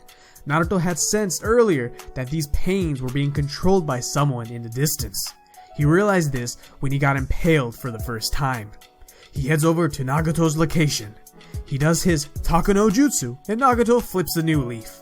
He does not die in this case either, since he doesn't have to use his Rinne Rebirth, but he is still very weak. Nagato and Yahiko promise to leave the Akatsuki and then go on their way. But before Naruto and Nagato can head their separate ways, they hear a deep voice chuckling coming from the dark corner of the cave. It is the masked man, aka Tobi, but now introduced as Madara Uchiha, accompanied by Zetsu. Nagato asks what he wants. He is no longer part of the Akatsuki, so he shouldn't have a problem with him. Tobi just laughs and says, "One doesn't just leave the Akatsuki, you'll have to leave with your life." He then looks at Naruto and asks if he knows if Killer Bee is doing well. Naruto just stares at him and asks, what does he mean? Tobi then says he has captured him and he is ready to extract the 8 tails from him. Naruto becomes enraged and is about to attack Tobi, but Nagato yells at Naruto to stop. He is running right into Tobi's trap. He tells Naruto that if he wants to save Bee, he needs to go back to his friends and work with them. He will handle Tobi and give him time to escape. Naruto grunts and hates that he has to leave, but Nagato is right. With his chakra so low and with a lack of intel, that is the best approach to take. Naruto heads back to the Leaf Village, and Nagato and Yahiko are left to fight Tobi and Zetsu. As Naruto reaches the village, he tells Hinata and Sasuke that they will need to go see Tsunade now. Naruto updates everyone about the situation. This leaves everyone shook, especially Sasuke, who remembers his brother mentioning the name before he passed. He didn't know this was the person he had to watch out for. Tsunade then calls the Cloud Village to update them about the situation. They of course are going haywire since B is the Kage's brother and he is missing. With the specific circumstances laid out before them, all the Kage still end up calling for the 5 Kage Summit. Hinata, Naruto, and Sasuke will be accompanying Tsunade for obvious reasons. It is the day of the summit. All the Kage and the samurai are present. As per usual, turmoil still starts up with the Cloud Village Kage and other Kages. As the turmoil is going down, everyone gets a surprise visit from our favorite villain, Tobi Madara. Before he can even begin speaking, the Cloud Village Kage attacks him instantaneously. However, we all know that doesn't go too well, as he goes right through him. Tobi then begins speaking again like nothing happened, saying he declares war on everyone. No one is obviously taking him seriously, as they're all thinking him in what army. Then, to catch their attention, he says that he has captured all 2 through 8-tailed beasts. This leaves everyone in horror, especially the Cloud Kage and Naruto, as this means B has died. Naruto has had enough of the chaos Tobi has caused to their world. He turns into his Byakugan Kyuubi form and is about to lay waste to Tobi Madara, but he disappears away, laughing maniacally.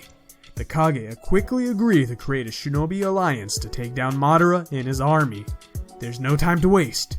We now head into the shinobi war arc. We last left our young Hyuga finding out from the masked man that Killer Bee, his master and his friend, has been captured and killed. During this time, all the Kage had made the decision to unite under the shinobi alliance to stop the masked man. The build up to the war with Gaara giving his speech still plays the same. We now progress to our story. Team 7 knows that they will need to get some crazy new games if they hope to stand a chance against the masked man and defeat him.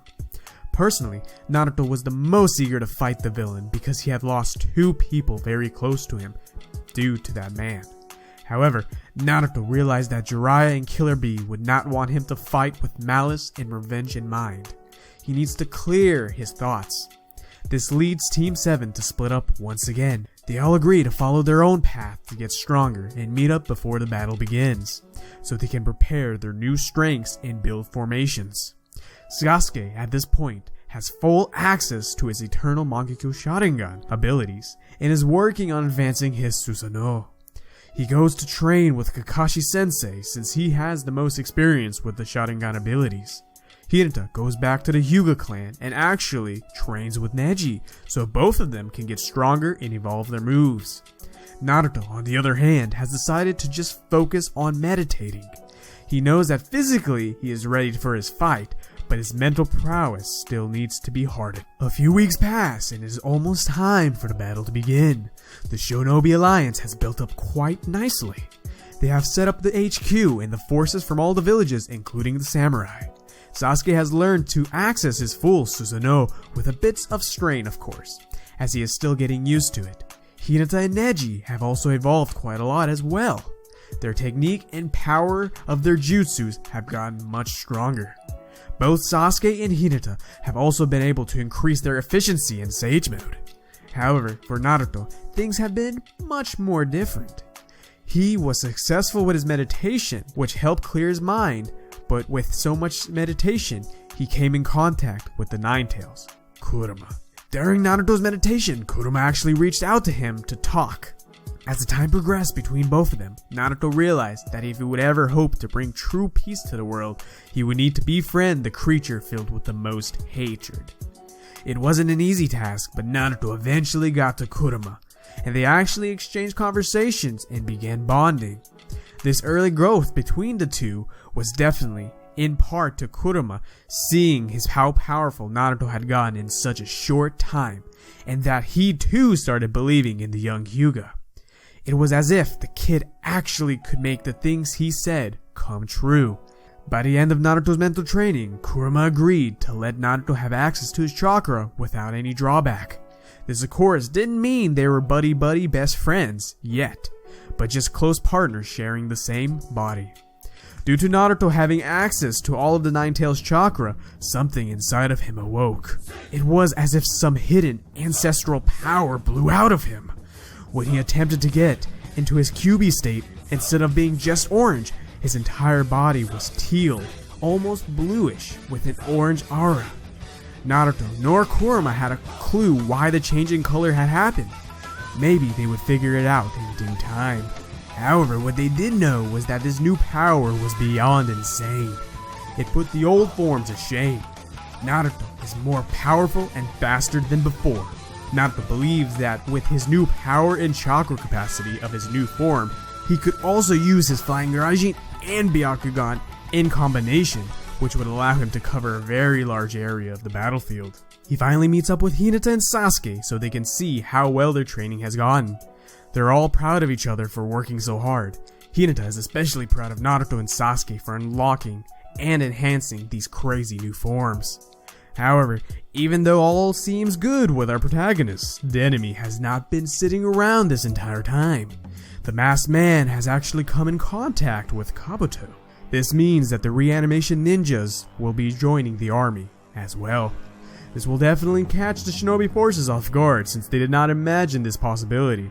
Kabuto of course shows his dominance to the masked man by showing that he has the power of the real Madara Uchiha. So yes, that all happens. It is now the day of the war. Naruto will be sticking with his other Team 7 members and leading the forces to fight the main branch against the masked man. However, Naruto with his power is able to make enough clones of himself to send to each battlefield. This greatly increases the shinobi's morale and power rating. Each fight in each battle region happens much the same as in canon. However, as we follow Hinata, Naruto, and Sasuke to the main battlefield, they come into contact with some old friends. Sadly, this reunion isn't a happy one. Team 7 intersects with the reanimated Nagato and Itachi. The fight between these two groups gets very tense. Naruto realizes that if Nagato is in front of him, that is because he died by the masked man's hands. Also, Sasuke is just in complete shock and is frozen at the sight of his brother. Nagato and Itachi can't control their bodies, so they immediately attack Team 7. Team 7 goes on the defensive. They don't want to fight, but they can't stay on the defensive the entire time.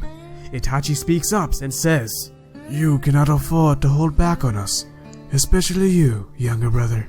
Nagato agrees with Itachi. Naruto and Sasuke take a big gulp and start to unleash their true strength on the undead. Nagato and Itachi are astonished by the sheer power these two have mustered since the last time. They seem like completely different shinobi. Hinata is doing her best to slow down Nagato and Itachi and support her comrades.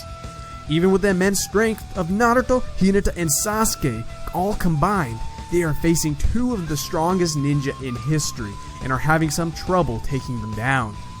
As the fight is progressing and they fight toe to toe, Itachi tells Naruto that his body is about to unleash his Tsukuyomi and he needs him to look at him.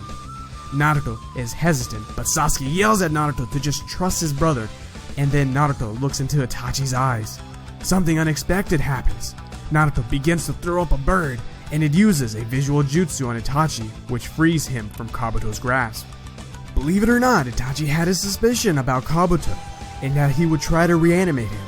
He made a countermeasure for that very thing through Naruto and Sushui's eye. Itachi then turns to Nagato and uses his Tsukuyomi to unleash the reanimation on him before he can cause any more damage. Team 7 is speechless, but glad they can stop fighting these two.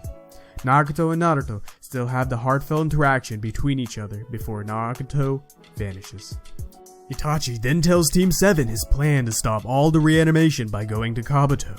He also tells them that they should hurry and get to the battlefield. Hinata and Naruto agree that they should, but Sasuke just stands there for a second. He then tells the other two that he will catch up with them, and that he wants to go with Itachi to help defeat Kabuto. Sasuke, expecting Itachi to refuse, is surprised to see Itachi smile and say that his help will be much appreciated. Naruto gives Sasuke a thumbs up and the two teams split up. Hinata and Naruto finally get to the battlefield and things aren't looking too good. A ton of the white Zetsus and reanimated shinobi are present there. On top of the white Zetsu disguising as shinobi, the shinobi forces are being thinned out quickly. With Naruto's power, he starts wiping out the majority of the white Zetsus and the imposters. Hinata is slowing down the reanimated ninjas. Once the chaos clears and everything seems to have calmed down a bit, the masked man shows up with a legion of the past Jinchuriki. The masked man even looks different and now possesses one of the Rasengan. Naruto and Hinata are left to fight these very powerful opponents so that the rest of the shinobi forces can focus on the Zetsus. We now move on to another battlefield where the 5 Kage are. This battlefield has been very successful, for obvious reasons. However, the tide of battle is about to quickly change. An unfamiliar reanimated ninja appears in the distance. Everyone is on guard to fight and seal this new enemy, but to their surprise, they are getting completely slaughtered. This enemy is taking the shinobi forces as if they were all just bugs, and he was just squishing them. It wasn't until the Naruto clone and the 5 Kage stepped in that the villain finally stopped. In a matter of what seemed like seconds, half of the shinobi forces were completely wiped out. The mysterious ninja steps back and introduces himself as Madara Uchiha. This sends a full shockwave to the remaining ninja forces and to the 5 Kage and Naruto clone present there. They thought Madara was on the other battlefield. This makes them question everything they know. The 5 Kage and Naruto clone know that normal ninjas can't handle this battle, so they separate Madara from the rest of the group and fight him alone. The rest of the forces are left to fight whatever Zetsu army and reanimated ninjas are left. We now return to the battlefield where Hinata and the real Naruto are at. Hinata, Naruto, and the rest of the shinobi forces were able to seal all the reanimated Jinchuriki, and now they are left to face off the masked man. Naruto is tired of the villain's chaotic ways and wants to put a stop to him. He especially wants to take the cursed mask off of him and see who he actually is. Naruto, by this point, has figured out the kinks of how the masked man's ability works. By using his advanced sensory abilities, he devises a plan where he will be able to land a solid hit on the enemy. Plus, he will use the fact that the masked man still wants to capture the Ninetales to his advantage. He tells this to Hinata. Hinata is a bit skeptical at first, in just using Naruto as bait, but she trusts his judgment in this situation. Hinata starts off the plan by attacking the masked man with her new Infinite Palm Jutsu, a jutsu that releases an almost infinite-like amount of blows against the enemy. This of course doesn't do any damage to the masked man, but it does distract his view from Naruto. Hinata stops her attack, and Naruto jumps from behind her with his Rasengan. The masked man smirks as he watches Naruto just go right through him. He's about to grab Naruto to suck him away, but at the very second of contact, Naruto disappears and teleports above the masked man. What the masked man didn't realize is that before Naruto started running, he had thrown a kunai with his flying Raiji marking, similar to how Minato did it in the past.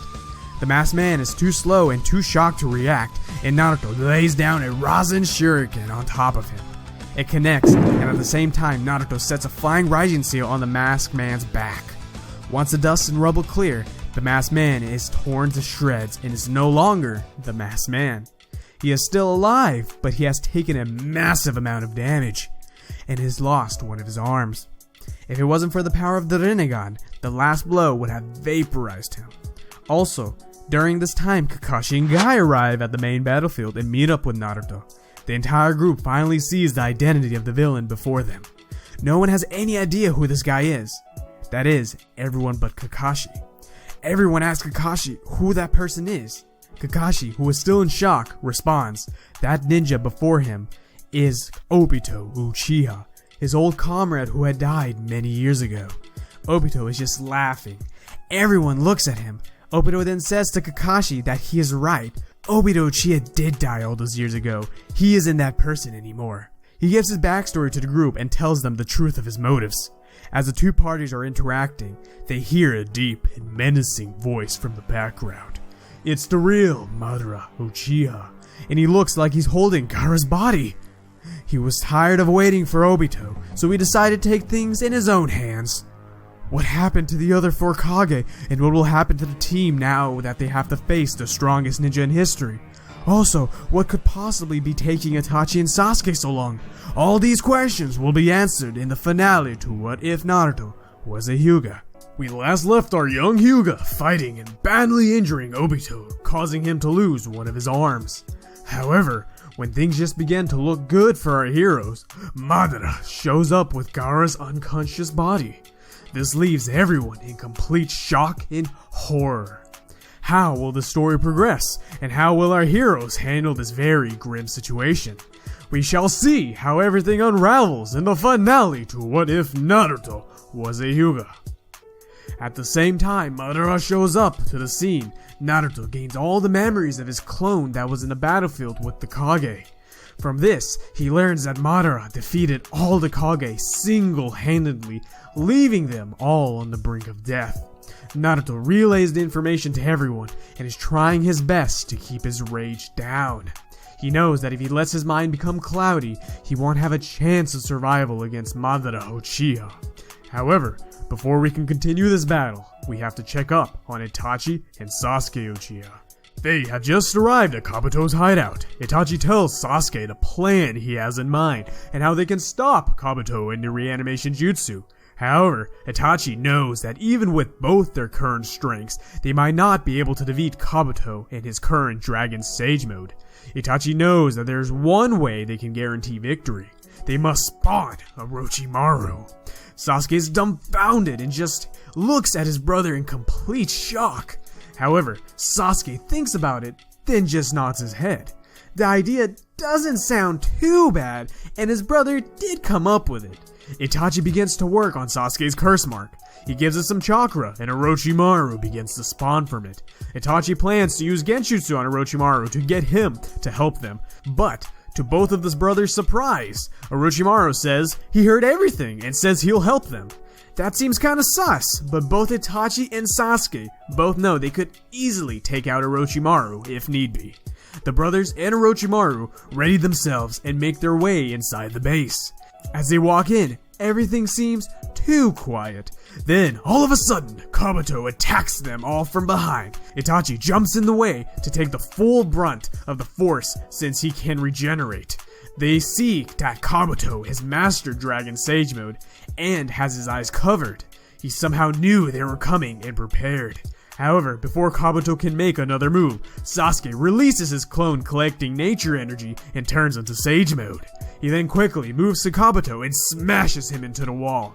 This annoys Kabuto and he tries to counter back at Sasuke, but then Orochimaru breaks through the ground underneath Kabuto and sends his snakes and swords upwards. This causes Kabuto to withdraw and jump to the ceiling, then back down.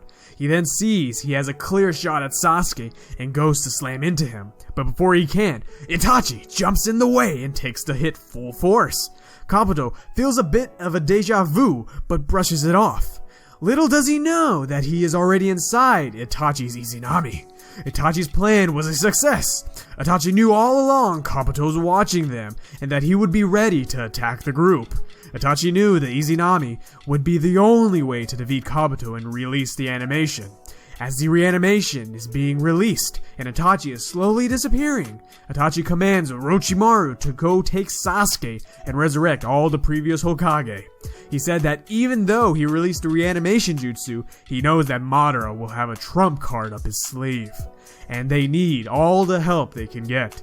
Orochimaru replies, Sure, that sounds like fun. I enjoy playing with the two strong Uchihas. Sasuke and Itachi just look at each other awkwardly. Itachi tells Sasuke some parting words and vanishes away. Orochimaru and Sasuke head off to enact their plan that could change the tide of war. We now head back to Naruto's battlefield. This is the time when the reanimation has started to dissolve. All the reanimated shinobi have started to disappear on all the battlefields. Madara even begins to vanish, and our team is happy to see whatever Sasuke and Itachi did worked. However, to our team's dismay, Madara begins laughing and waves some hand signs. He stops vanishing and now he has an eternal body with unlimited chakra and doesn't have to worry about vanishing. Everyone is in shock and almost in horror that Madara can do this. Madara just says, "Now, where were we?" and begins to charge at Naruto. The two clash and a huge gust of wind is produced, blowing everyone away. Naruto is the only one currently that can hope to stand a chance against Madara. The two look evenly matched for the moment.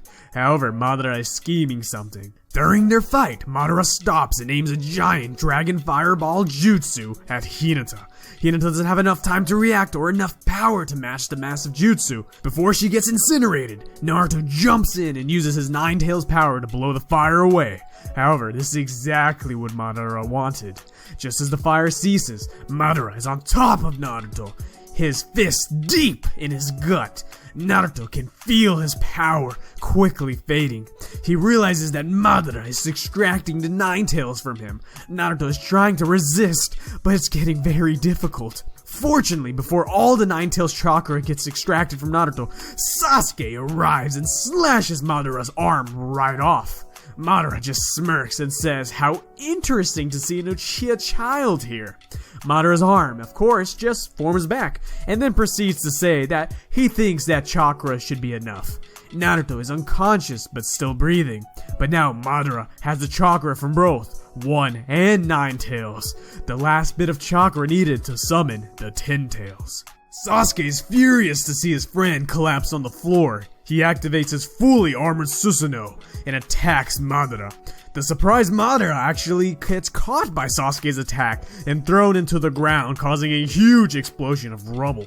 Sasuke knows that wasn't enough to take him out, but to his surprise, Madara bursts out of the rubble with a fully armored Susanoo as well. The two Uchihas fight, and it's a fierce battle, but when comparing raw strength, Madara greatly outdoes Sasuke's Susanoo. By the end of the fight, Sasuke is thrown into the distance and knocked out. Our team is now left to fend themselves against Madara and the half-dead Obito without the help of Naruto or Sasuke. Madara says that was a fun warm-up, but says he needs to get his plan rolling. He gives the 1 and 9 Tails chakra to Obito so he can store it into the Geto statue and summon the 10 Tails. Obito then does so. Once Obito finishes storing the chakra, Madara then orders Obito to use Rinne Rebirth to resurrect himself fully. Obito just chuckles and says he doesn't have to listen to him. He has never been his servant to be ordered around. He then attempts to absorb the 10 Tails himself, but is stopped by Black Zetsu. Obito is furious and questions what Black Zetsu is doing. Black Zetsu chuckles and says he is Madara's will incarnated and will not let his plan falter over a traitor. Black Zetsu then forces Obito to use Rin Rebirth, and Madara becomes fully manifested back into the world. While both Naruto and Sasuke are still unconscious, our team must somehow face the fully reincarnated Madara. Kakashi and Guy attack Madara to try to stop him. However, even with Madara being blind, the two shinobi are having a very difficult time keeping up. Madara ends up blowing them away. Now that he has taken care of the trash, he begins to absorb the Ten Tails. However, as all of this is going on, Hinata, who was the last one standing, knows that she can't do anything in her current power, but has deducted a way she could at least prevent things from worsening. As Madara transformation takes a long time, Hinata begins channeling a precise amount of chakra into her fingertips. Madara and Black Zetsu are both distracted and didn't notice Hinata. Before Madara's transformation ends, she shoots out her gentle precision beam at Black Zetsu's Rasengan eye and obliterates it. Obito yells in agonizing pain and Black Zetsu flees. Madara can't see who shot the attack, but thus sends Hinata and counters with a lethal attack. Hinata low on stamina after that attack and can't dodge. However, before she gets impaled, she gets teleported out of the way. She thinks it is Naruto, but as she gets a better look, she sees it isn't quite Naruto, even though he looks exactly like him. She then sees other powerful looking shinobi around her, and even Orochimaru? As she gets a better look, she sees that standing before her are the 4 past Hokage. Orochimaru looks at Hinata and says, "Thanks Sasuke for all of this." Madara can sense a familiar presence and gets a huge smile on his face. He says, "Hashirama, old friend, is that you?" And then begins to chuckle. Hashirama nonchalantly responds with approval, but then gets serious. He is very angry with Madara and what he did to this world. He says he will finally put an end to his chaos. The 4 Hokage go to attack Ten Tails Madara. We now move over to Naruto and Sasuke. Both of them have been badly defeated and unconscious for a while. What everyone else is unaware of is that these two are currently receiving guidance from the Sage of Six Paths. Sasuke's talk goes similar as in canon, but Naruto's goes a bit differently. When he meets with the Sage, he is shocked that a Hyuga descendant became Ashura's reincarnate. The Sage doesn't know if this was a mistake or a miracle from the universe. He explains to Naruto that when he bestows the Sage of Six Path power onto him, he will unlock a new dojutsu called a Tensagan. He explains as it isn't as powerful as the Rasengan, however it will tremendously increase his visual prowess. Naruto and Sasuke both know what they must do for their friends, village, and whole shinobi world. Both of them finally wake up feeling reborn, but couldn't have a clearer mind of what their duty is. Both of them hurry back to the scene where Ten-Tail Madara is located. Madara is currently mopping the floor with the Hokage. All they can do is buy time for Naruto and Sasuke at this point. During this time, Black Zetsu comes back with one of his stored Rasengans. This time, Madara won't let what happened earlier happen again. He implants the eye and his aura completely changes. The Hokage can't even get near him at this point, and most of them are immobilized. Now that he can see, he wants to personally give back to the Kunoichi that destroyed his other eye, now that there aren't any distractions around. He begins raining meteors right on top of Hinata and the other Hokage. Before the meteors can crash, Naruto and Sasuke arrive and completely destroy all of them. Madara doesn't flinch, but looks a bit intrigued. Have those two young brats come to play again? Both Naruto and Sasuke look at Madara and then begin to charge at him, moving almost instantaneously. This catches him off guard and ends up taking some massive damage. However, Madara just begins to heal. He thanks to both of them for loosening up his body as no one else could even touch him, but then says it's about time he gets serious. The two forces start fighting. With the combination of both Naruto and Sasuke, they look like they're getting some good hits in, but Madara just keeps healing. Madara then just says he wants to make the fight fair and activates his limbo, forming one more extra shadow clone of himself. literally a shadow. This causes Naruto and Sasuke some problems, as now they have to fight two equally powerful Madaras. However, with the Sage of Six Paths and them both having visual prowess, they both can see the clone. As the two are fighting the two Madaras, Lee and Neji, with Kakashi and Guy and the other teen shinobi, finally make it back to the battlefield to meet up with Hinata. Hinata updates them all on the current situation and says that even though Naruto and Sasuke have gotten tremendously stronger, they are still having trouble against Madara. The two sensei sigh and angrily say if only they were strong enough, but at their current state, they would just get in the way. Guy then comes up with an idea in which he believes will turn the tide of battle to their favor. Kakashi looks at Guy, realizing what he's thinking, and says he can't use that technique or he'll die. Guy sighs and says he knows, but it's the sacrifice that his burning youth needs to do to save everyone. Naruto and Sasuke are giving it their all, and he can't stand sitting on the sidelines holding back his trump card when he knows they need his help. Guy then just smiles and starts opening his gates until he gets to the 8th gate. He then gives a thumbs up to Lee and tells him to watch the power of youth blossom in his sensei. Guy then charges at Madara and lands a massive blow on him.